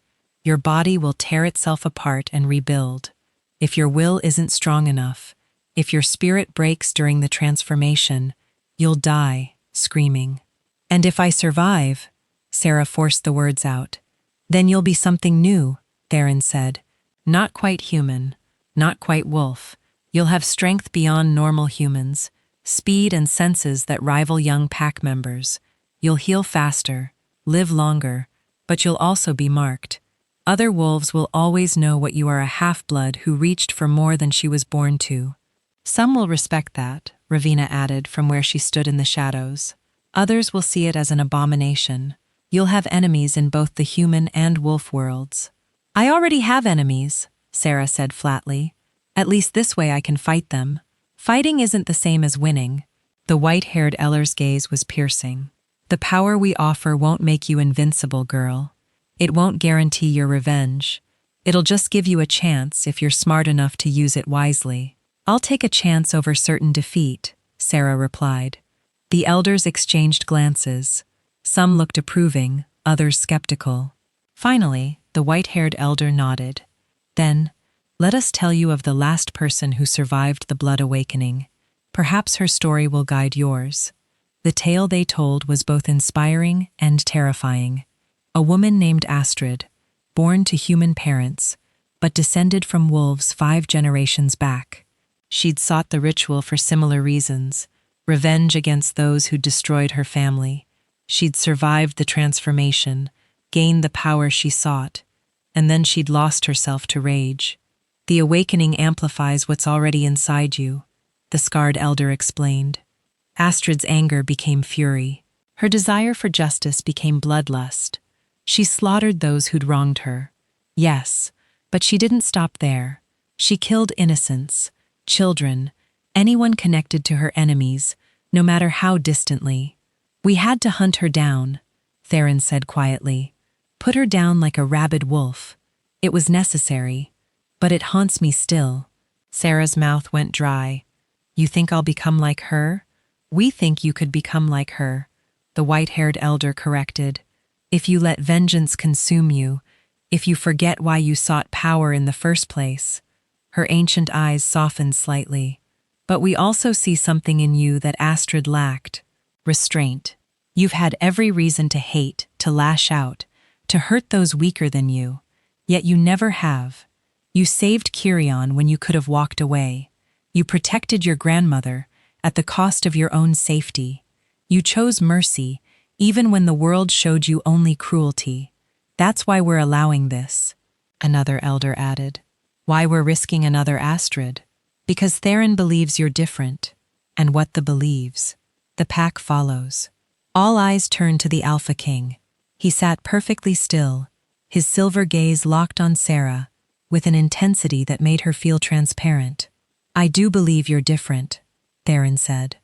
But belief isn't certainty. Once the ritual begins, you'll face a choice. Embrace the beast inside you or master it. Choose wrong, and I'll put you down myself before you become what Astrid became. It should have been a threat. Instead, it felt like a promise. Brutal, but honest. I understand, Sarah said. Do you? The rose, moving around the fire toward her. Kirion scrambled out of her lap as his father approached. Because once we begin, there's no going back. You'll be changed forever, Sarah. Even if you control the beast, even if you use your power wisely, you'll never be fully human again. You'll never fit into the world you came from. I never fit there anyway, Sarah replied, meeting his gaze without flinching. Then tomorrow night under the full moon, we'll awaken what sleeps in your blood. Theron extended his hand. May you be strong enough to survive it. Sarah took his hand. His grip was crushing, a reminder of the power she was reaching for, but she didn't flinch, didn't pull away. I will be, she said with conviction she didn't entirely feel. The elders departed after that, leaving Sarah alone with Theron, Ravina, and Kirion. The fire burned low, casting dancing shadows across the stone walls. You should rest, Ravina said gently. Tomorrow will be the longest night of your life. If you survive the first hour, you might see dawn. And if I don't, then we'll honor your memory as one who died seeking justice. Ravina's hand found Sarah's shoulder. But I think you'll survive. You're stronger than you know. After Ravina left, Sarah sat by the fire with Kirion curled against her. The pup was almost asleep, his breathing deep and steady. She stroked his fur, finding comfort in the simple act. Thank you, they said suddenly. Sarah looked up. The Alpha King had moved to the chamber's edge, staring out at the star-filled sky. For what? For saving my son when you had no obligation to cuss. For keeping your promise even when it cost you everything. He glanced back, and for a moment, the ancient power dropped away, revealing something raw beneath. Kirion's mother died, bringing him into this world. He's all I have left of her. If he died because of human cruelty, his voice broke. I don't know what I would have become. He's worth saving, Sarah said simply. That's all that mattered. Many humans wouldn't agree. They see wolves as monsters, as threats. They turned fully toward her. But you looked at a frightened pup and saw someone who needed help. That's rare, Sarah. That's precious. Don't lose that part of yourself tomorrow night, no matter what else changes. I'll try, Sarah promised. That's all any of us can do. Then moved toward the chamber's exit, then paused. One more thing. If you survive this, if you gain the power you seek, use it to build something, not just to destroy. Revenge is empty without purpose beyond it. Then he was gone, leaving Sarah alone with the sleeping pup and her own churning thoughts. Tomorrow night, under the full moon, she'd either become something powerful enough to face her enemies, or she'd die trying. Either way, the girl who'd learned to make herself small was about to disappear forever. What emerged in her place, if anything emerged at all, would determine not just her fate, but possibly the fate of everyone who'd wronged her. Sarah closed her eyes and tried to rest, though sleep felt impossible. Tomorrow, everything would change. She just had to survive at first. Chapter 7. Blood and Moonlight. The full moon rose blood-red over the northern Pax territory. Sarah stood at the center of a stone circle, deep in the forest. Ancient monoliths carved with symbols that predated human language. The air thrummed with power, making her skin prickle and her wolf blood sing in recognition. She wore nothing but a simple white shift that fell to her knees. Ravina had explained that clothing would only be destroyed during the transformation, and modesty mattered less than practicality. Her feet were bare against cold stone, and the autumn wind raised goosebumps across her skin. Around the circle's perimeter, the pack gathered. Hundreds of wolves, some in human form, most in their true shapes, sat in silent witness. Their eyes glowed in the moonlight, reflecting crimson and gold and silver. They stood directly across from her, flanked by the 9 elders. He'd shed his human clothing, wearing only leather pants that looked ancient and ceremonial. Intricate tattoos covered his chest, and arms pack markings that told stories Sarah couldn't read. Sarah of Ashenville. Theron's voice carried across the circle with supernatural clarity. You stand before the northern pack, seeking the blood awakening. Do you come of your own free will? I do, Sarah replied, surprised her voice didn't shake. Do you understand that this ritual may kill you? I do. Do you swear? Should you survive? To honor the pack that gave you this gift? To use your power wisely and never against those who shelter you? Sarah met his silver gaze. I swear it. They nodded. The 9 elders began to move, forming a circle around Sarah. Each carried a stone bowl filled with dark liquid that gleamed like oil in the moonlight. The blood awakening requires 3 elements. The white-haired elder intoned blood of the pack to call forth what sleeps in your veins, water from the sacred spring to purify what must change, and your own will, stronger than death itself. The scarred elder stepped forward first, dipping his fingers in the bowl. He drew symbols on Sarah's forehead, her cheeks, her throat cold liquid that burned where it touched. Blood of warriors, he said. Those who fought and died defending the pack. Their strength flows into you. One by one, the elders marked her arms, legs, chest, back. Each marking burned like ice, and Sarah had to clench her teeth to keep from crying out. The liquid wasn't just cold, it was wrong. Something that didn't belong in the human world. When all 9 had finished, Sarah's entire body was covered in glowing symbols. They pulsed in time with her heartbeat, getting brighter with each passing second. The moon is at its apex, Ravina called from outside the circle. It's time. Theron moved forward, carrying his own bowl. But this one didn't contain blood. It held water so clear, it seemed to glow from within. This is the hard part, he said quietly for Sarah's ears alone. When you drink this, the transformation will begin. The pain will be unlike anything you've experienced. You'll want to scream, to beg for it to stop, to die rather than endure another moment. But you cannot give up. If you surrender to the pain, it will consume you. How do I fight pain? Sarah whispered. You don't fight it, you survive it. Theron's eyes held something that might have been sympathy. Find something to hold on to, a memory, a purpose, a reason to live. Wrap yourself around it, and don't let go, no matter what. He pressed the bowl to her lips. Drink, Sarah of Ashen Vale, and may your spirit prove stronger than your body's limits." The water tasted like starlight and stone, like impossible things given physical form. Sarah drank it all, feeling it burn down her throat and into her stomach for a heartbeat. Nothing happened. Then the pain hit.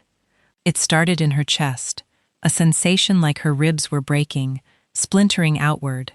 Sarah gasped, stumbled, would have fallen except Theron caught her. "Stand," he commanded. "You must remain standing, or the ritual fails." Sarah's legs shook, but she stood. The pain spread into her arms, her legs, her spine. It felt like every bone in her body was simultaneously breaking and reforming, like her muscles were tearing apart and weaving back together in new configurations. She screamed, couldn't help it. The sound tore from her throat, raw and animal. Around the circle, the pack began to howl, not in mockery and support. Their voices rose to the blood-red moon, a chorus of solidarity and strength. "Remember why you're doing this?" Sarah thought desperately through the agony. "Remember, grandmother. Remember justice. Remember?" The pain intensified. Her vision went white, then red, then black. She felt her body convulsing, felt the hands the only thing keeping her upright. "Find your anchor," his voice boomed. "Find what keeps you human." But Sarah couldn't think past the pain. It was everywhere, everything consuming her like the fire that had destroyed her home. She was burning again, dying again, and this time there was no escape. Carrion's face flashed through her mind, those amber eyes, looking at her with absolute trust. "You saved my son. The kind of honor is rare." The pup had needed her, had trusted her, had pressed his small body against her chest and believed she would protect him. Sarah grabbed onto that memory like a lifeline. The pain didn't lessen, but it suddenly had a counterweight. She wasn't just suffering, she was enduring, surviving. For Carrion, for her grandmother's memory, for every person who'd ever been cast aside and told they didn't matter. She was choosing to survive. The symbols on her skin blazed like miniature suns. The pack's howling reached a fever pitch, and deep inside Sarah, something that had been sleeping for generations began to wake, her wolf blood answering the call. It felt like a beast unfolding inside her ribcage, powerful, primal, barely contained. It wanted to run, to hunt, to tear apart everything that had ever hurt her. The rage was intoxicating, overwhelming, promising power beyond imagining. This is where Astrid fell. A distant part of Sarah's mind whispered, this is where she let the beast consume her. The rage offered everything: strength to crush her enemies, speed to hunt them down, power to make them pay. All she had to do was surrender to it. Let it fill her completely. Become the monster everyone had always said she was. For a moment, Sarah teetered on the edge. The beast was so strong, so seductive. Why fight it? Why not just let go? Then she remembered her grandmother's words. Kindness is its own reward. It had seemed like a lie at the time, and maybe it was, but Sarah had shown kindness to a frightened wolf pup, and that kindness had led her here, had given her a second chance, had proven that mercy and strength weren't opposites. I am not just rage, Sarah thought with crystalline clarity. I am rage and kindness, fury and compassion, beast and human both. She reached for the monster inside her, not to destroy it, but to claim it, to make it part of her, instead of letting it be everything. The beast fought. God, how it fought. It wanted dominance, wanted control, wanted to be the only thing that mattered. But Sarah was stronger than she'd ever known. She'd survived losing everything. She'd walked through literal fire. She'd faced death and chosen life anyway. The beast couldn't break someone who'd already been broken and reformed themselves. Slowly, impossibly, Sarah wrapped her will around the creature inside her, not crushing it that would destroy the power she needed, but containing it, shaping it, making it hers to command rather than be commanded by. I am the master here, she told it. You are mine. The beast howled in fury and then gradually bowed. The pain stopped. Sarah collapsed to her knees, gasping for air. Her body felt strange, lighter somehow, but also denser, stronger. Every sense was amplified to an almost painful degree. She could hear heartbeats from the watching pack members, could smell the pine sap bleeding from trees hundreds of yards away, could see individual stars in the night sky with perfect clarity. She survived, Ravina breathed, sounding shocked. More than survived, the white-haired elder said with wonder. Look at her marks. Sarah looked down at her arms. The symbols the elders had painted were no longer just on her skin. They'd sunk into her skin, becoming permanent tattoos that glowed faintly silver. Pack markings, wolf markings, proof of what she'd become. Stand, Theron said, and there was something new in his voice. Respect. Let the pack see what you've become. Sarah stood on legs that felt like coiled springs. Power thrummed through every muscle, begging to be used. She felt like she could run for days without tiring, could leap impossible distances, could fight with strength that would shatter human bones. But underneath the power, she was still herself, still Sarah. The beast was there, would always be there now, but it answered to her. The pack erupted in howls. Celebration this time, not support. Against all odds, the half-blood girl had survived the blood awakening. Theron approached, his silver eyes studying her with newfound intensity. How do you feel? Different, Sarah said, and her voice came out lower, carrying an edge it had never had before. Stronger, like I could tear down mountains. You couldn't, Theron said dryly, but you could probably punch through a stone wall. Your strength is perhaps 5 times what it was significant, but not superhuman. Your speed, senses, and healing are where you'll notice the most dramatic changes. He circled her slowly, examining the glowing marks on her skin. The symbols have bonded perfectly. That's extremely rare. Usually, they fade within days, becoming normal scars. But yours. He touched one lightly, and Sarah felt power pulse beneath his finger. Yours are permanent. You'll carry pack marks for the rest of your life. How long will that be? 200 years, perhaps more. Ravina joined them, her copper eyes bright with fascination. The blood awakening extends lifespan significantly. You'll age much slower now, heal from injuries that would kill normal humans. 200 years. Sarah tried to process that and couldn't. She'd struggled to imagine surviving to next week. Centuries seemed incomprehensible. There's something else, the white-haired elder said, peering at Sarah intently, her eyes. Sarah touched her face reflexively. What about them? Look at your reflection. Theron gestured to a pool of water at the circle's edge. Sarah knelt beside the still water and gasped. Her face was the same copper hair, sharp cheekbones, familiar features, but her eyes had changed. What had been green now held flecks of amber that glowed faintly in the moonlight. Wolf eyes staring back at her from a human face. They'll fade to normal in daylight, Ravina explained. But at night, or when you call on your power, they'll glow. Anyone with supernatural sight will know immediately what you are. What am I? Sarah asked, still staring at her transformed reflection. Something new, Thien said. Something we don't have a name for yet. Not quite human, not quite wolf. A bridge between worlds. He placed his hand on her shoulder, and the gesture felt ceremonial. The Northern Pack recognizes Sarah of Ashenvale as one of our own.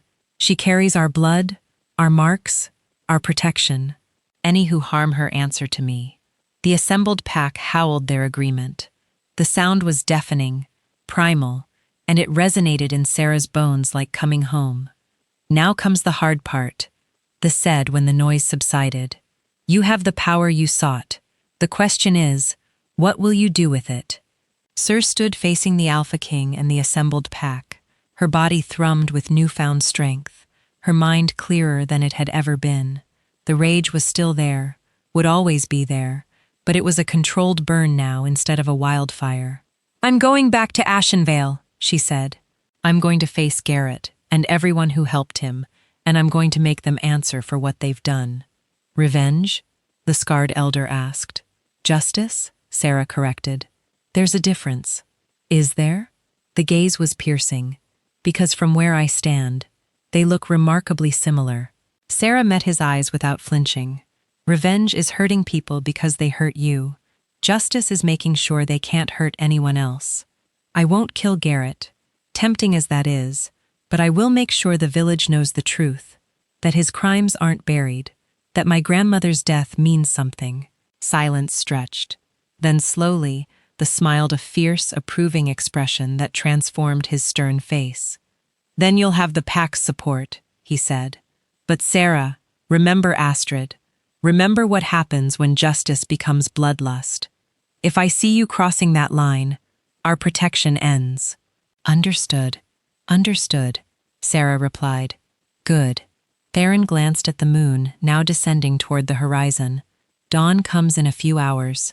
Rest. Tomorrow we'll plan your return to the village, and we'll make sure Garrett regrets the day he ever crossed you. As the pack dispersed and the ritual circle emptied, Sarah stood alone in the moonlight. She held up her hand, watching the symbols on her skin pulse with silver light, felt the power coiled in her muscles, the beast waiting patiently inside her ribcage.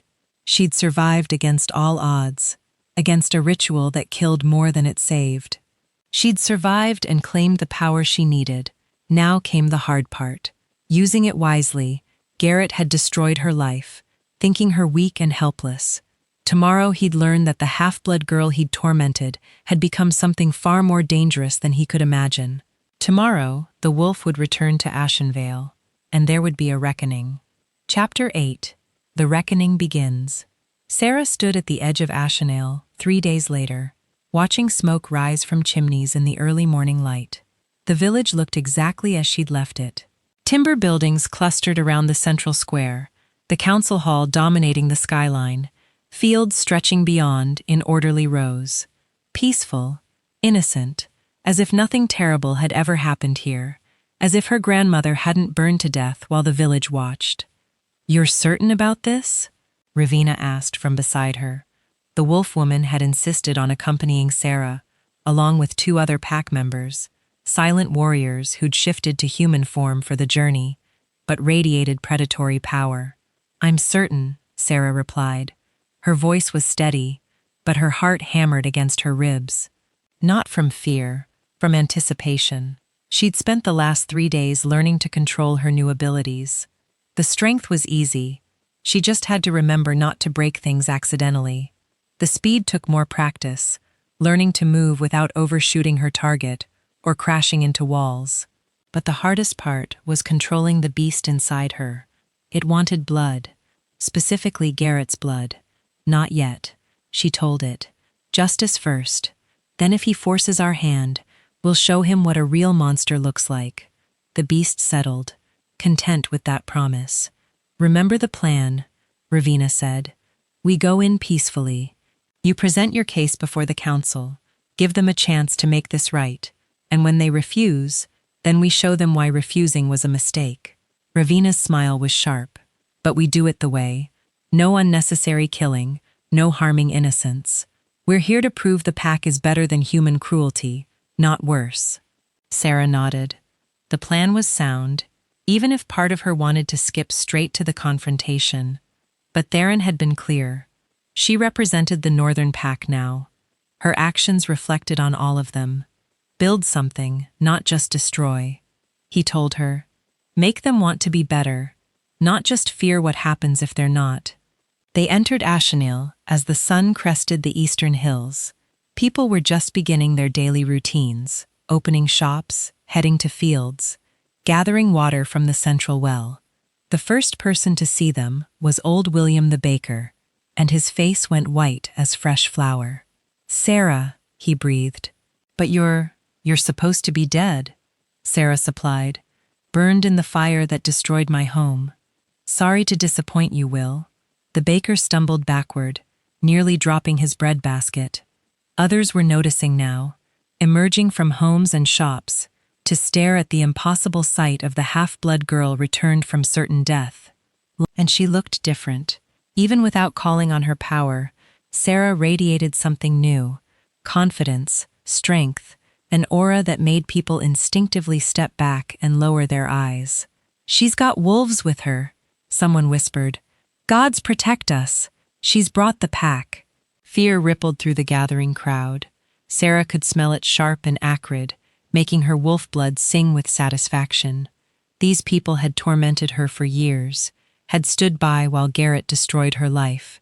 Let them be afraid. But she kept her expression calm, neutral. This wasn't about terrorizing innocents.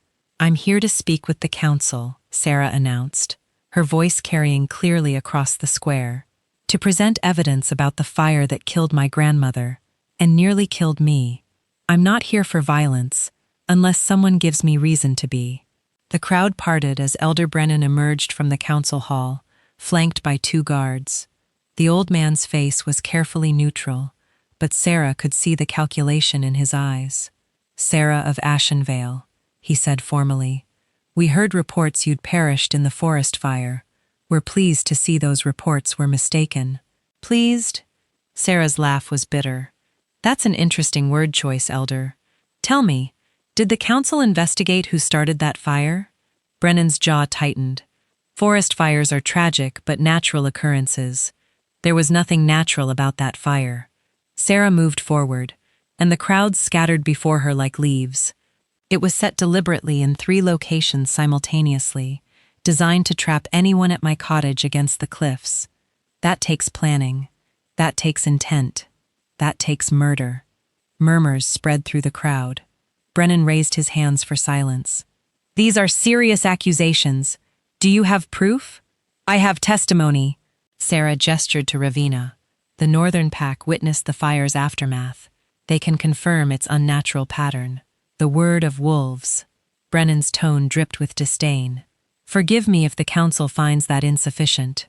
Then perhaps you'll find this sufficient." A new voice cut through the tension. Ara pushed through the crowd, her face pale but determined. Behind her, looking miserable but resolute, was Thomas, the blacksmith's son, who'd confessed during Sarah's trial. "Ara?" Brennan's voice carried a warning. "You should return home. This doesn't concern. It concerns me directly." Ara's voice shook, but she stood firm. "Because I know who started that fire, and I can't stay silent anymore." The crowd erupted in shocked whispers. Sarah's heart began to pound. She'd hoped Ara might speak up, but hadn't dared count on it. "Thomas and I have been investigating since the fire," Ara continued, moving to stand beside Sarah. "We found evidence witnesses who saw Garrett and 2 of his friends heading toward Sarah's cottage with oil and torches the day of the fire. We found the remains of accelerant at 3 different ignition points, exactly as Sarah described." She pulled a bundle of papers from her cloak. Statements from witnesses. Analysis of the burn patterns. Everything needed to prove this was deliberate arson. Brennan's face had gone from neutral to thunderous. "You dare accuse the mayor's son. I accuse a murderer." R's voice cracked with emotion. "He killed Miriam. He nearly killed Sarah, and he threatened to kill me if I spoke up." "I'm done being afraid of him, as am I," Thomas added, stepping forward. "Garrett has terrorized this village for years, and we've all been too afraid of his father's power to stop him. But enough is enough. Sarah deserves justice, and by the gods, we're going to help her get it." Sarah stared at them both, something tight and painful loosening in her chest. They'd risked everything to stand with her. After everything that had happened, they'd chosen truth over safety. "Touching!" a cold voice said from the council hall entrance, but ultimately pointless. Garrett descended the steps, flanked by his father, Mayor Aldrich, a portly man with cold eyes and a politician's smile. Garrett himself looked remarkably unconcerned, almost amused by the accusations. "Sarah," he drawled, "I'm amazed you survived, though I can't say I'm pleased to see you've brought. What are these forest creatures? Attack dogs?" His gaze swept dismissively over Ravenna and the pack warriors.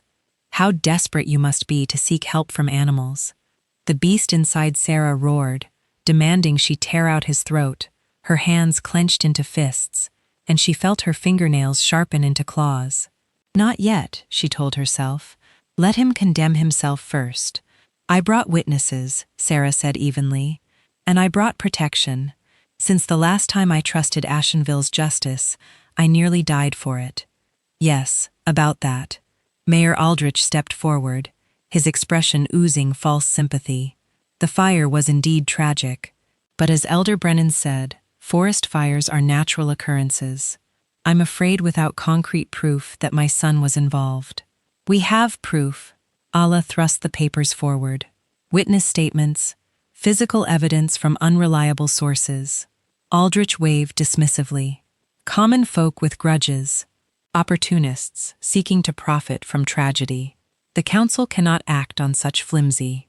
Then let me provide proof. Even you can't dismiss. Sarah's voice cut through his words like a blade. She pulled a charred piece of wood from her pack, one of the accelerant-soaked torches she'd recovered from the fire site. This is from the southern ignition point. It still smells of lamp oil, expensive oil, the kind only wealthy families can afford. Should we compare it to the oil in the mayor's household? Aldrich's face went rigid. That proves nothing. It proves someone with resources set that fire. Sarah's eyes, flickering amber in her anger, locked onto Garrett. And we both know who that someone is. Garrett's smirk faltered. Just for a moment, something like fear flashed across his face. Then it was gone, replaced by cold fury. "Careful, half-blood," he said softly. "You're making accusations you can't back up, and there are consequences for slander against noble families." Noble. Sarah laughed, and the sound held no humor. "There's nothing noble about you, Garrett. You're a spoiled child who can't handle being told no. You tried to kill me because I embarrassed you. You murdered my grandmother because she stood up for me. You're not noble, you're pathetic," the crowd gasped. No one spoke to the mayor's son that way, ever. Garrett's face went purple with rage. "You dare?" "I dare because I have nothing left to lose." Sarah moved forward, and Garrett instinctively stepped back. "You took my home, my family, everything I had. What else can you possibly do to me? I can make you wish you'd died in that fire." Garrett snarled. "There it is?" Sarah's smile was sharp. "A threat in front of the entire village. Tell me, Garrett, is that how innocent people react to accusations?" Garrett realized his mistake too late. Around the square, people were watching with new understanding. The mayor's son, threatening violence against someone accusing him of murder. It didn't look good. "The council will review this evidence," Brennan said quickly, trying to regain control. "A proper investigation will be conducted. Until then, all parties should." "Until then, Garrett will flee," Sarah interrupted. "Or worse, he'll arrange another accident." "No, this ends today." "You can't demand immediate judgment," Aldrich blustered. "The law requires human law." Sarah's eyes flashed amber, and she let just a hint of her power show. "But I'm not fully human anymore, am I? I carry the blood and marks of the Northern Pack, which means I can invoke Pakaw for justice." The crowd went deathly silent. Even Brennan looked shocked. "Pakaw hasn't been invoked in 50 years, he said slowly. "Then it's overdue." Sarah turned to Ravina. Tell them what Pack law says about murder." Ravina stepped forward, her copper eyes gleaming. "Pack law is simple. If a member of the Pack is wronged by outsiders, they may challenge the accused to single combat. The challenged may accept, face Pack justice, or submit to the Pack's ruling without contest." "This is absurd," Aldrich sputtered. "We're a civilized village, not barbarians. You're a village that burns half-blood girls alive and calls it justice." Sarah cut him off. "Don't talk to me about civilization." She turned to face Garrett directly. "I invoke Pack law. Garrett, son of Aldrich, I challenge you to single combat. If you win, I'll accept that as proof of your innocence and leave Ashenvale forever. If I win, you'll confess your crimes before the entire village and face human justice. Do you accept?" Garrett stared at her, and Sarah saw the calculation in his eyes. He was larger, trained in combat by his father's guards. She was a girl who'd spent most of her life trying to avoid fights. To him, this probably seemed like an easy victory. "I accept," he said with false bravado. "And when I beat you half-blood, you'll crawl back to your animal friends and never show your face here again. Then let's end this." Sarah removed her cloak, revealing the glowing pack marks on her arms. Now the crowd formed a ring in the central square. This was it, the moment Sarah had been building toward. Not just revenge, not justice. Proof that the powerless girl they tormented had become something they could never break again. Garrett drew his sword, a fine blade, well-maintained, the weapon of someone who'd trained but never really fought. He settled into a fighter stance. Confident and smirking, Sarah stood empty-handed, her body relaxed, her eyes beginning to glow. "Last chance to back down," Garrett taunted. "I'd hate to mar that pretty face." "Wait, you're not pretty, are you? Just another plain half-blood about to learn her place." Sarah smiled, and it was nothing human. "Come find out." Garrett lunged, and Sarah showed him exactly what happens when you underestimate a wolf. Chapter 9. The Wolf's Justice. Garrett's sword came down in a brutal overhead strike meant to cleave Sarah from skull to sternum. She wasn't there. Sarah moved with speed that made the watching crowd gasp. One moment standing still, the next 6 feet to the left. Garrett's blade bit into empty cobblestones, sending sparks flying. "Too slow," Sarah said quietly. Garrett snarled and spun, slashing horizontally, but Sarah was already moving again, flowing around the attack like water.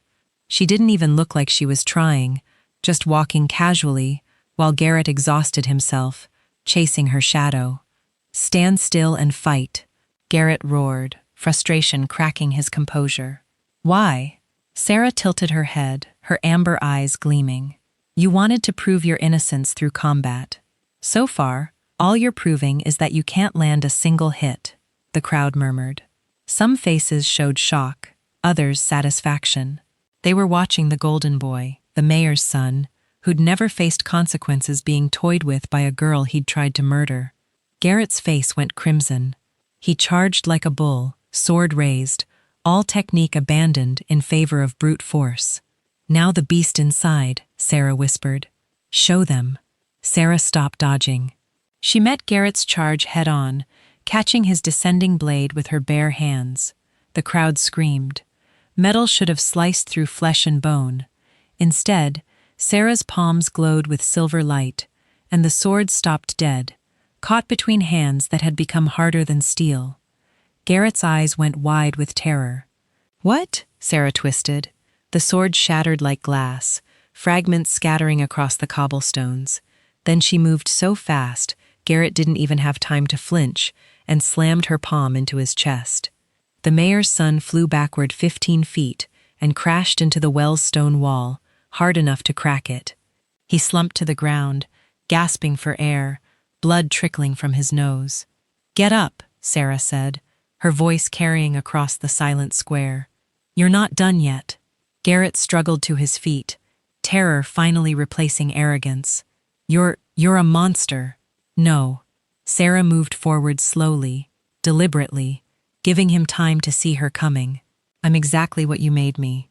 You tried to kill a girl who showed kindness to a wolf pup. That girl died in the fire. What survived is something far less forgiving." She reached down and hauled Garrett up by his shirt, lifting him one-handed until his feet dangled off the ground. The ease of it, the casual display of impossible strength, sent ripples of fear through the watching crowd. "Here's what's going to happen," Sarah said, her face inches from Garrett's. "You're going to confess every crime, every lie, everything you did to me, to my grandmother, to Era. You're going to tell the truth for once in your miserable life." I won't." Sarah's grip tightened, and something in Garrett's chest creaked ominously. Not breaking. Not yet. But the threat was clear. "You will," she said softly. "Because if you don't, I'll take you into the forest. And we'll see how long the mayor's son survives when the northern pack decides to hunt him." "You can't." Mayor Aldrich pushed through the crowd, his face apoplectic. "This is barbarism. Guards, arrest her." The village guards moved forward hesitantly, hands on their weapons. But Ravina and the Tupac warriors stepped into their path, and the guards stopped dead. One look at those copper eyes, those predatory smiles, and the guards' courage evaporated. "Touch her," Ravina said pleasantly, "and discover what happens when humans threaten pack members." The guards backed away. You see this, Sarah addressed the crowd, still holding Garrett aloft. This is your leadership. A mayor who covers up his son's crimes. Guards who enforce the strong over the just. A council that condemns the innocent and protects the guilty. Is this the Ashen Vale you want? Silence. Then someone spoke. Old Willem the baker, his voice shaking but clear. No, it's not. Another voice joined his. Then another. Within moments, dozens of villagers were speaking up, some timidly, others with growing anger. Years of resentment toward the mayor's corruption, toward Garrett's unpunished cruelty, suddenly finding voice. Let the boy confess, someone shouted. We deserve the truth, another yelled. The tide was turning. Sarah could feel it, the crowd's mood shifting from fear to righteous anger. They'd been bullied and controlled for so long, and now they saw someone standing up to their oppressors. Someone who couldn't be silenced or threatened. Last chance, Garrett, Sarah said. Confess, or I let the pack have you. Garrett's resistance crumbled. Tears streamed down his face, mixing with blood from his broken nose. I started the fire, used oil from my father's stores, set 3 ignition points. Like he said, like who said? Sarah's grip tightened. My father. Garrett sobbed. He planned it, said the half-blood was becoming a problem, that her trial made him look weak. He told me to make it look like an accident. Garrett! Aldrich roared. Be silent! But his son was beyond stopping. The confession poured out in a torrent. How Aldrich had orchestrated the false theft charges. How he'd pressured Helena to force Allah's testimony. How he'd planned Sarah's death to tie up loose ends. Every corrupt scheme, every abuse of power, laid bare before the entire village. When Garrett finally ran out of words, Sarah dropped him. He collapsed to the cobblestones, broken and sobbing. The crowd's anger had reached a boiling point. People surged forward, shouting for justice, for the mayor's arrest, for accountability after years of abuse. Enough! Elder Brennan's voice boomed across the square. The old man looked haggarded, aged 10 years in the last hour. The council has heard the confession. Mayor Aldrich, you and your son are hereby stripped of authority and remanded to custody pending formal trial. You can't do this, Aldrich sputtered. I am this village. Without me, without you, we'll be better off, Brennan said coldly. Guards, take them both. This time the guards moved with confidence, seizing Aldrich and Garrett. The mayor struggled and cursed, but his son just went limp. All fight gone. As they were dragged away, Brennan turned to Sarah. His expression was complex. Shame, respect, and something that might have been fear. You've brought justice to Ashen Vale, he said quietly. But at what cost? You're no longer the girl who left here. What are you now? Sarah met his gaze steadily. I'm someone who won't be pushed around anymore. Someone who protects those who can't protect themselves. Someone who remembers every person in this village who looked away while I suffered. She let that sink in, watching the crowd shift uncomfortably. But I'm also someone who understands that most of you were victims too. Afraid to speak up, afraid to act, trapped in a system that punished kindness and rewarded cruelty. So, I'm not here for vengeance against you. I'm here to offer you a choice. What choice? Will asked. Change? Sarah's voice rang across the square. Ashen Vale can continue, as it was small, fearful, controlled by whoever holds power. Or it can become something better. A place where half-bloods aren't cursed, where the weak aren't trampled, where justice matters more than status. She gestured to Ravina and the pack warriors. The Northern Pack is willing to establish formal relations with Ashen Vale. Trade, protection, knowledge sharing, but only if this village proves it deserves that honor. Only if you show you've learned from this. Murmurs spread through the crowd, excited, hopeful. Trade with the Northern Pack could transform Ashen's fortunes. Protection from the wolves instead of fear of them. It was unprecedented. And what do you want in return? Brennan asked carefully. Representation. Sarah's eyes glowed brighter. A voice on your council for those who've been voiceless. Fair treatment for anyone, regardless of bloodline. And her voice hardened. A memorial for my grandmother. Miriam deserves to be remembered as someone who fought for what was right, not as a casualty of tragic accident. Done, Brennan said immediately. The council will vote on formal measures, but you have my word those changes will be made. Sarah studied him, reading the sincerity in his face. He meant it. Fear had motivated him initially, but now she saw genuine shame for what he'd allowed to happen. Good enough, she decided. For now. Then Ashen has a future, Sarah said. Prove yourselves worthy of it. She turned to leave, but stepped forward, her face streams with tears. Sarah, wait. I'm so sorry for everything. I should have spoken up sooner, should have stood by you. You stood by me when it mattered most, Sarah interrupted gently. You risked everything to bring evidence. That took more courage than I think you realize. But your grandmother died knowing I was safe. Died knowing I'd survive to fight another day. Sarah's throat tightened with grief, but she kept her voice steady. I can't bring her back, but I can make sure her death meant something. That's what I'm doing here. Ara threw her arms around Sir, sobbing. Sierra stiffened. Physical affection still felt strange after so long without it, but then she hugged back. Ara had been her only friend in this place. That deserved recognition. Thank you, Arara whispered, for being stronger than any of us deserved. Thomas approached next, his expression solemn. For what it's worth, I'm sorry too. I was a coward for too long. You found your courage eventually, Sarah said. That's more than most people manage. As more villagers approached, some to apologize, others to thank her, many just to stare at what she'd become, Sarah felt the weight of it all, settling on her shoulders. She'd won. She'd gotten justice for her grandmother, exposed Garrett and Aldrich's crimes, forced change in a village that desperately needed it. So why did she feel so hollow? Because revenge is empty. Those words echoed in her mind. Without purpose beyond it, she destroyed her enemies. Yes, but what came next? She couldn't stay in Ashenville. Too many memories, too much pain.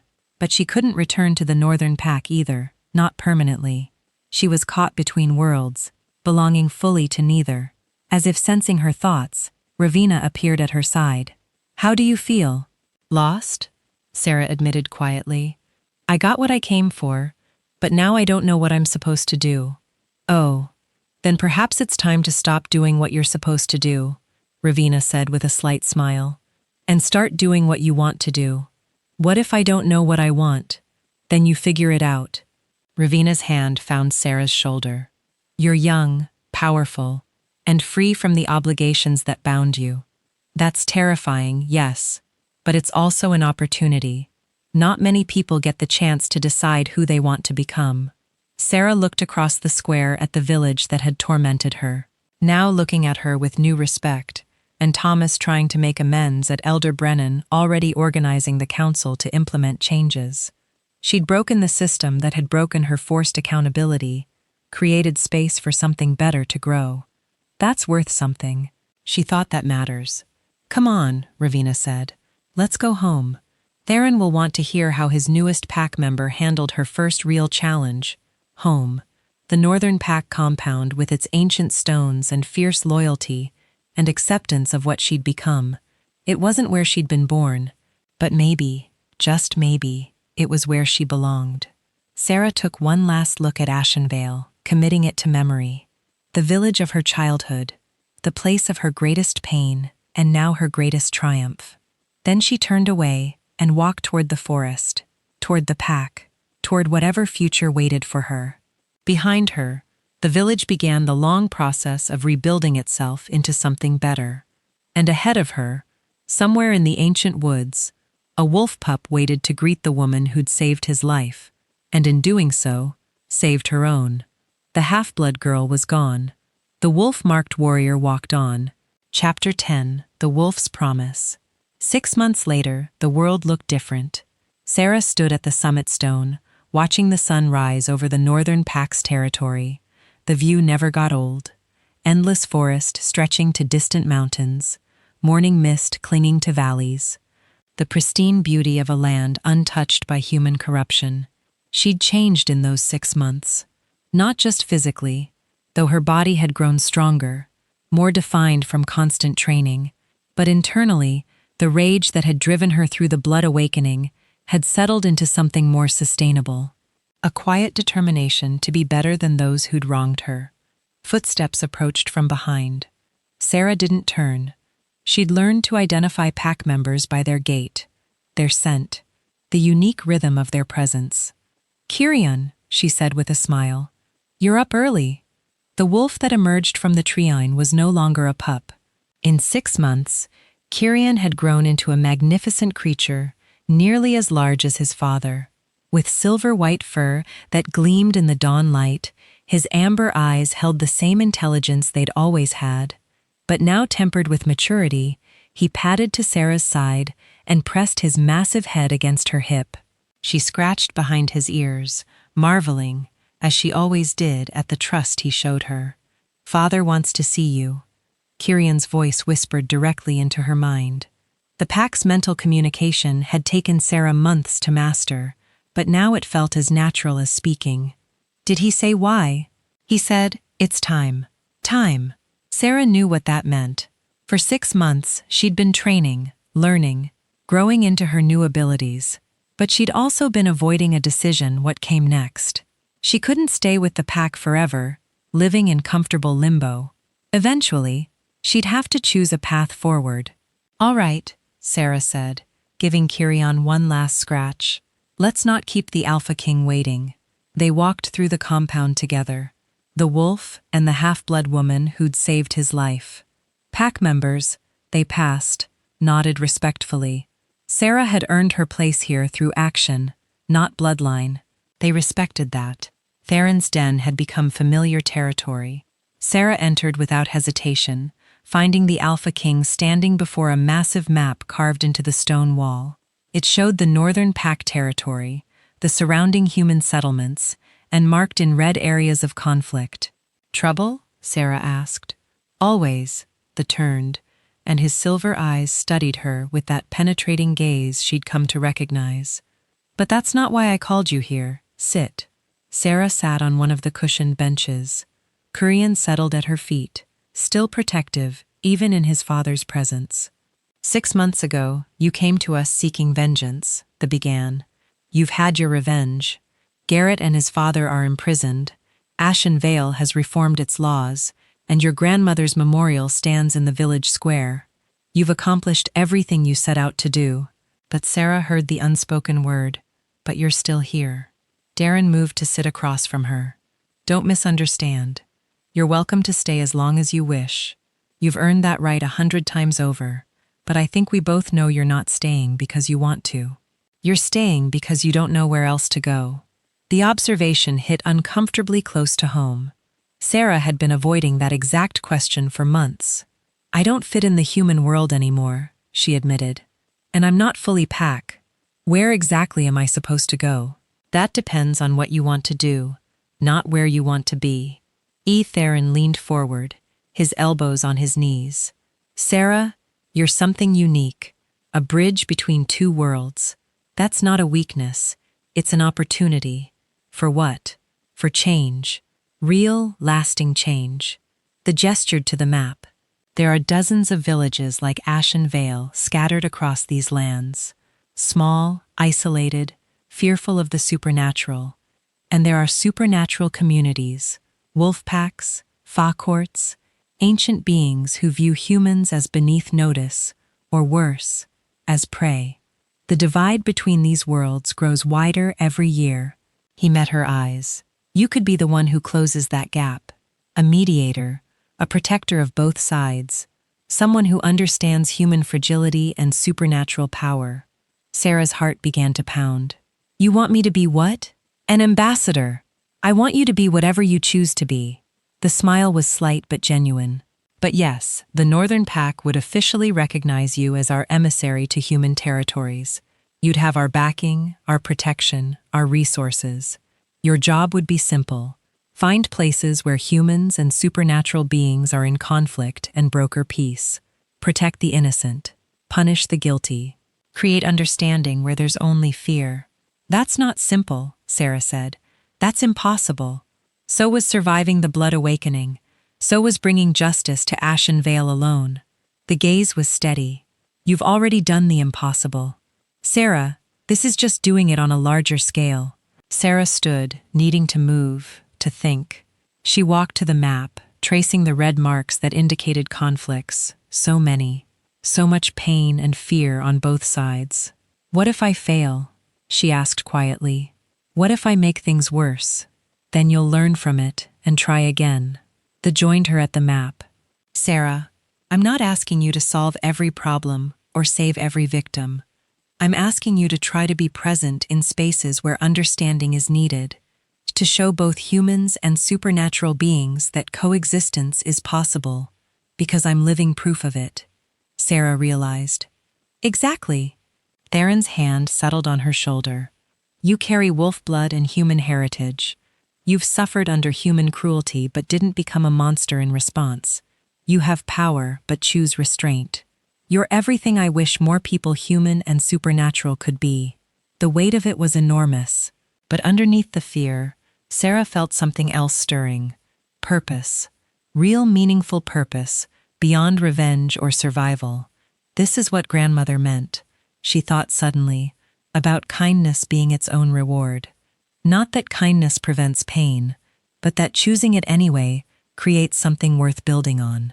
I'll do it, Sarah said, turning to face the be your emissary, your bridge, whatever title you want to give it. I'll try. The smile was rare and brilliant. Then let's make it official. He led her outside where the entire pack had gathered hundreds of wolves, in both forms surrounding the summit stone. Sarah's breath caught. This was ceremonial. Important, Ravina approached, carrying a bundle of dark leather. Your official gear, she said with a warm smile. Emissary of the Northern Pack gets certain perks. The leather was armor lightweight but incredibly strong, marked with the same glowing symbols that decorated Sarah's skin, a cloak of midnight black fur that shimmered silver in certain lights, and a blade short, perfectly balanced, forged from some metal that caught moonlight even in daylight. Wolf steel, Theron explained as Sarah examined the weapon. Stronger than any human-forged blade. It serve you well. Sarah donned the armor, fastened the cloak, belted the blade at her hip. When she looked at her reflection in the polished stone, she barely recognized herself. The frightened half-blood girl was truly gone. In her place stood a warrior, fierce, capable, ready. Sarah of Ashenvale. Theron's voice rang across the assembled pack. Do you swear to serve as bridge between the Northern Pack and the human world? To seek peace where possible, deliver justice where necessary, and represent our interests with honor? I swear it, Sarah replied, her voice steady and strong. Do you swear to protect the innocent regardless of species? To stand against cruelty wherever you find it? To use your power wisely, and remember that strength without mercy is tyranny? I swear it then before the pack and the ancient forest. I name you Sarah Wolfborn, emissary of the Northern Pack, bearer of the Blood Awakening, and friend to all who seek justice. The eyes blazed with silver light. May your path be clear, your purpose true, and your enemies wise enough to flee before you. The pack erupted in howls, a deafening chorus of support and acceptance. Sarah felt tears prick her eyes, but refused to let them fall. This was a beginning, not an ending. A new chapter opening. Kyrian bounded forward and shifted his massive wolf form blurring, reshaping into that of a young man with silver-white hair and amber eyes. He was perhaps 16 in appearance, though Sarah knew wolf aging didn't follow human patterns. I'm coming with you, he announced. Kyrian Theron started. Father, she saved my life. I owe we her. Kyrian's expression was stubborn. A young wolf testing his independence. Besides, she'll need someone who can shift fully, someone who can scout ahead, carry messages to the pack, provide backup in her wolf form when she needs it. They looked at Sarah. Your decision. He's no longer a pup, but he's still young. Taking him means being responsible for his safety. Sarah studied Kyrian, the boy who'd been a frightened pup 6 months ago, who'd grown into something brave and loyal. Having him along would complicate things, yes, but it would also mean having someone she trusted absolutely at her back. If he's willing to follow my lead and not take stupid risks, Sarah said, then I'd be honored to have him. Kirian's grin was pure joy. I promise. No stupid risks. Well, no unnecessary stupid risks. We'll work on that definition, Sarah said dryly. Over the next few days, they prepared for departure. Ravina taught Sarah the basics of diplomatic negotiation. The elders provided information on nearby conflicts that might benefit from mediation, and they gave her something precious, a seal bearing the Northern Pack mark, proof of her authority to speak on their behalf. Use it wisely, he said. That seal carries weight. It can open doors or start wars, depending on how it's wielded. On the morning of departure, Sarah stood at the compound's edge, her supplies packed, Kurion in wolf form, waiting patiently beside her. The pack had gathered to see them off, a tradition for those embarking on significant journeys. Ravina hugged her fiercely. Come back sometimes. You'll always have a home here. I will, Sarah promised. Theron approached last. For a moment, they simply looked at each other, the ancient Alpha King and the half-blood girl he'd saved. So much had changed between that first desperate meeting and now. Thank you, Sarah said quietly, for giving me a chance when you had no reason to. You earned every chance I gave you. Theron's hand settled on her shoulder. Sarah, remember that power is a tool, not a solution. The real work you'll be doing isn't about strength. It's about understanding, about seeing the humanity in both humans and beasts. I'll remember. Good. His smile was slight but warm. Now go show the world what happens when someone refuses to be broken by cruelty. Show them that kindness and strength aren't opposites, they're partners. Sarah nodded, unable to speak past the lump in her throat. Then she turned and walked toward the forest. Kirian at her side, the dawn sun painting the sky in shades of gold and crimson. Behind her, the pack howled. Not goodbye, but see you again. The sound followed her into the trees, a promise that she'd never truly be alone. 3 weeks later, Sarah stood at the edge of another village, Millbrook, a settlement plagued by mysterious disappearances, blamed on forest monsters. She'd investigated, found the truth. Not monsters, but a desperate Fa whose land had been poisoned by human mining operations. They'd been stealing people to force negotiations. Both sides were wrong. Both sides were suffering. Both sides needed someone to bridge the gap. This is it, Sarah thought, adjusting her cloak. This is what I do now. Kirian, in human form beside her, grinned, ready to terrify some humans and lecture some Fae. That's not how I'd phrase it. But essentially, yes. Sarah's eyes gleamed amber in the fading light. Let's go build some bridges. They walked into Millbrook together, the wolf-marked emissary and her shape-shifting guardian. Some villagers screamed, others reached for weapons, but a few, a precious few, looked at Sarah's official bearing, her confident stance, and chose to listen instead of fight. I'm Sarah Wolfborn, emissary of the Northern Pack, she announced to the gathering crowd. I'm here about your missing people, and I'm here to tell you that the solution isn't more violence. It's understanding. If you're willing to listen, I can help you, both you and the beings you call monsters. An old woman stepped forward, reminded Sarah painfully of her grandmother. Can you bring back those who were taken? I can try, Sarah said honestly. I can't promise success, but I can promise I'll fight for justice for all of you, human and supernatural alike. The old woman studied her for a long moment, then nodded. That's more than anyone else has offered. We're listening. As Sarah began explaining the situation, the poisoned land, the desperate Fa, the need for compromise, she felt something settle in her chest. This was right. This was what she was meant to do. Not revenge, not destruction, but building slowly, painfully, one bridge at a time, a world where the powerful protected the weak instead of exploiting them, where half-blood girls weren't cursed, where frightened wolf pups could be saved, where kindness mattered as much as strength. Her grandmother had been right. After all, kindness was its own reward, not because it prevented suffering, but because choosing it anyway created something worth fighting for. Sarah smiled, her amber eyes bright with purpose. The half-blood girl had died in flames, the wolf's emissary had risen from the ashes, and her work, her real work, was just beginning. Epilogue. 1 year later, Elder Brennan of Ashenvale opened the envelope with trembling hands. The seal, a silver wolf's head, marked it as official correspondence from the Northern Pack. Such letters came rarely, and each one had changed the village in profound ways. Inside was a brief message in Sarah's distinctive handwriting. Elder Brennan, the peace between Ashenvale and the Northern Pack continues to benefit both parties. Your reforms have been noted and appreciated.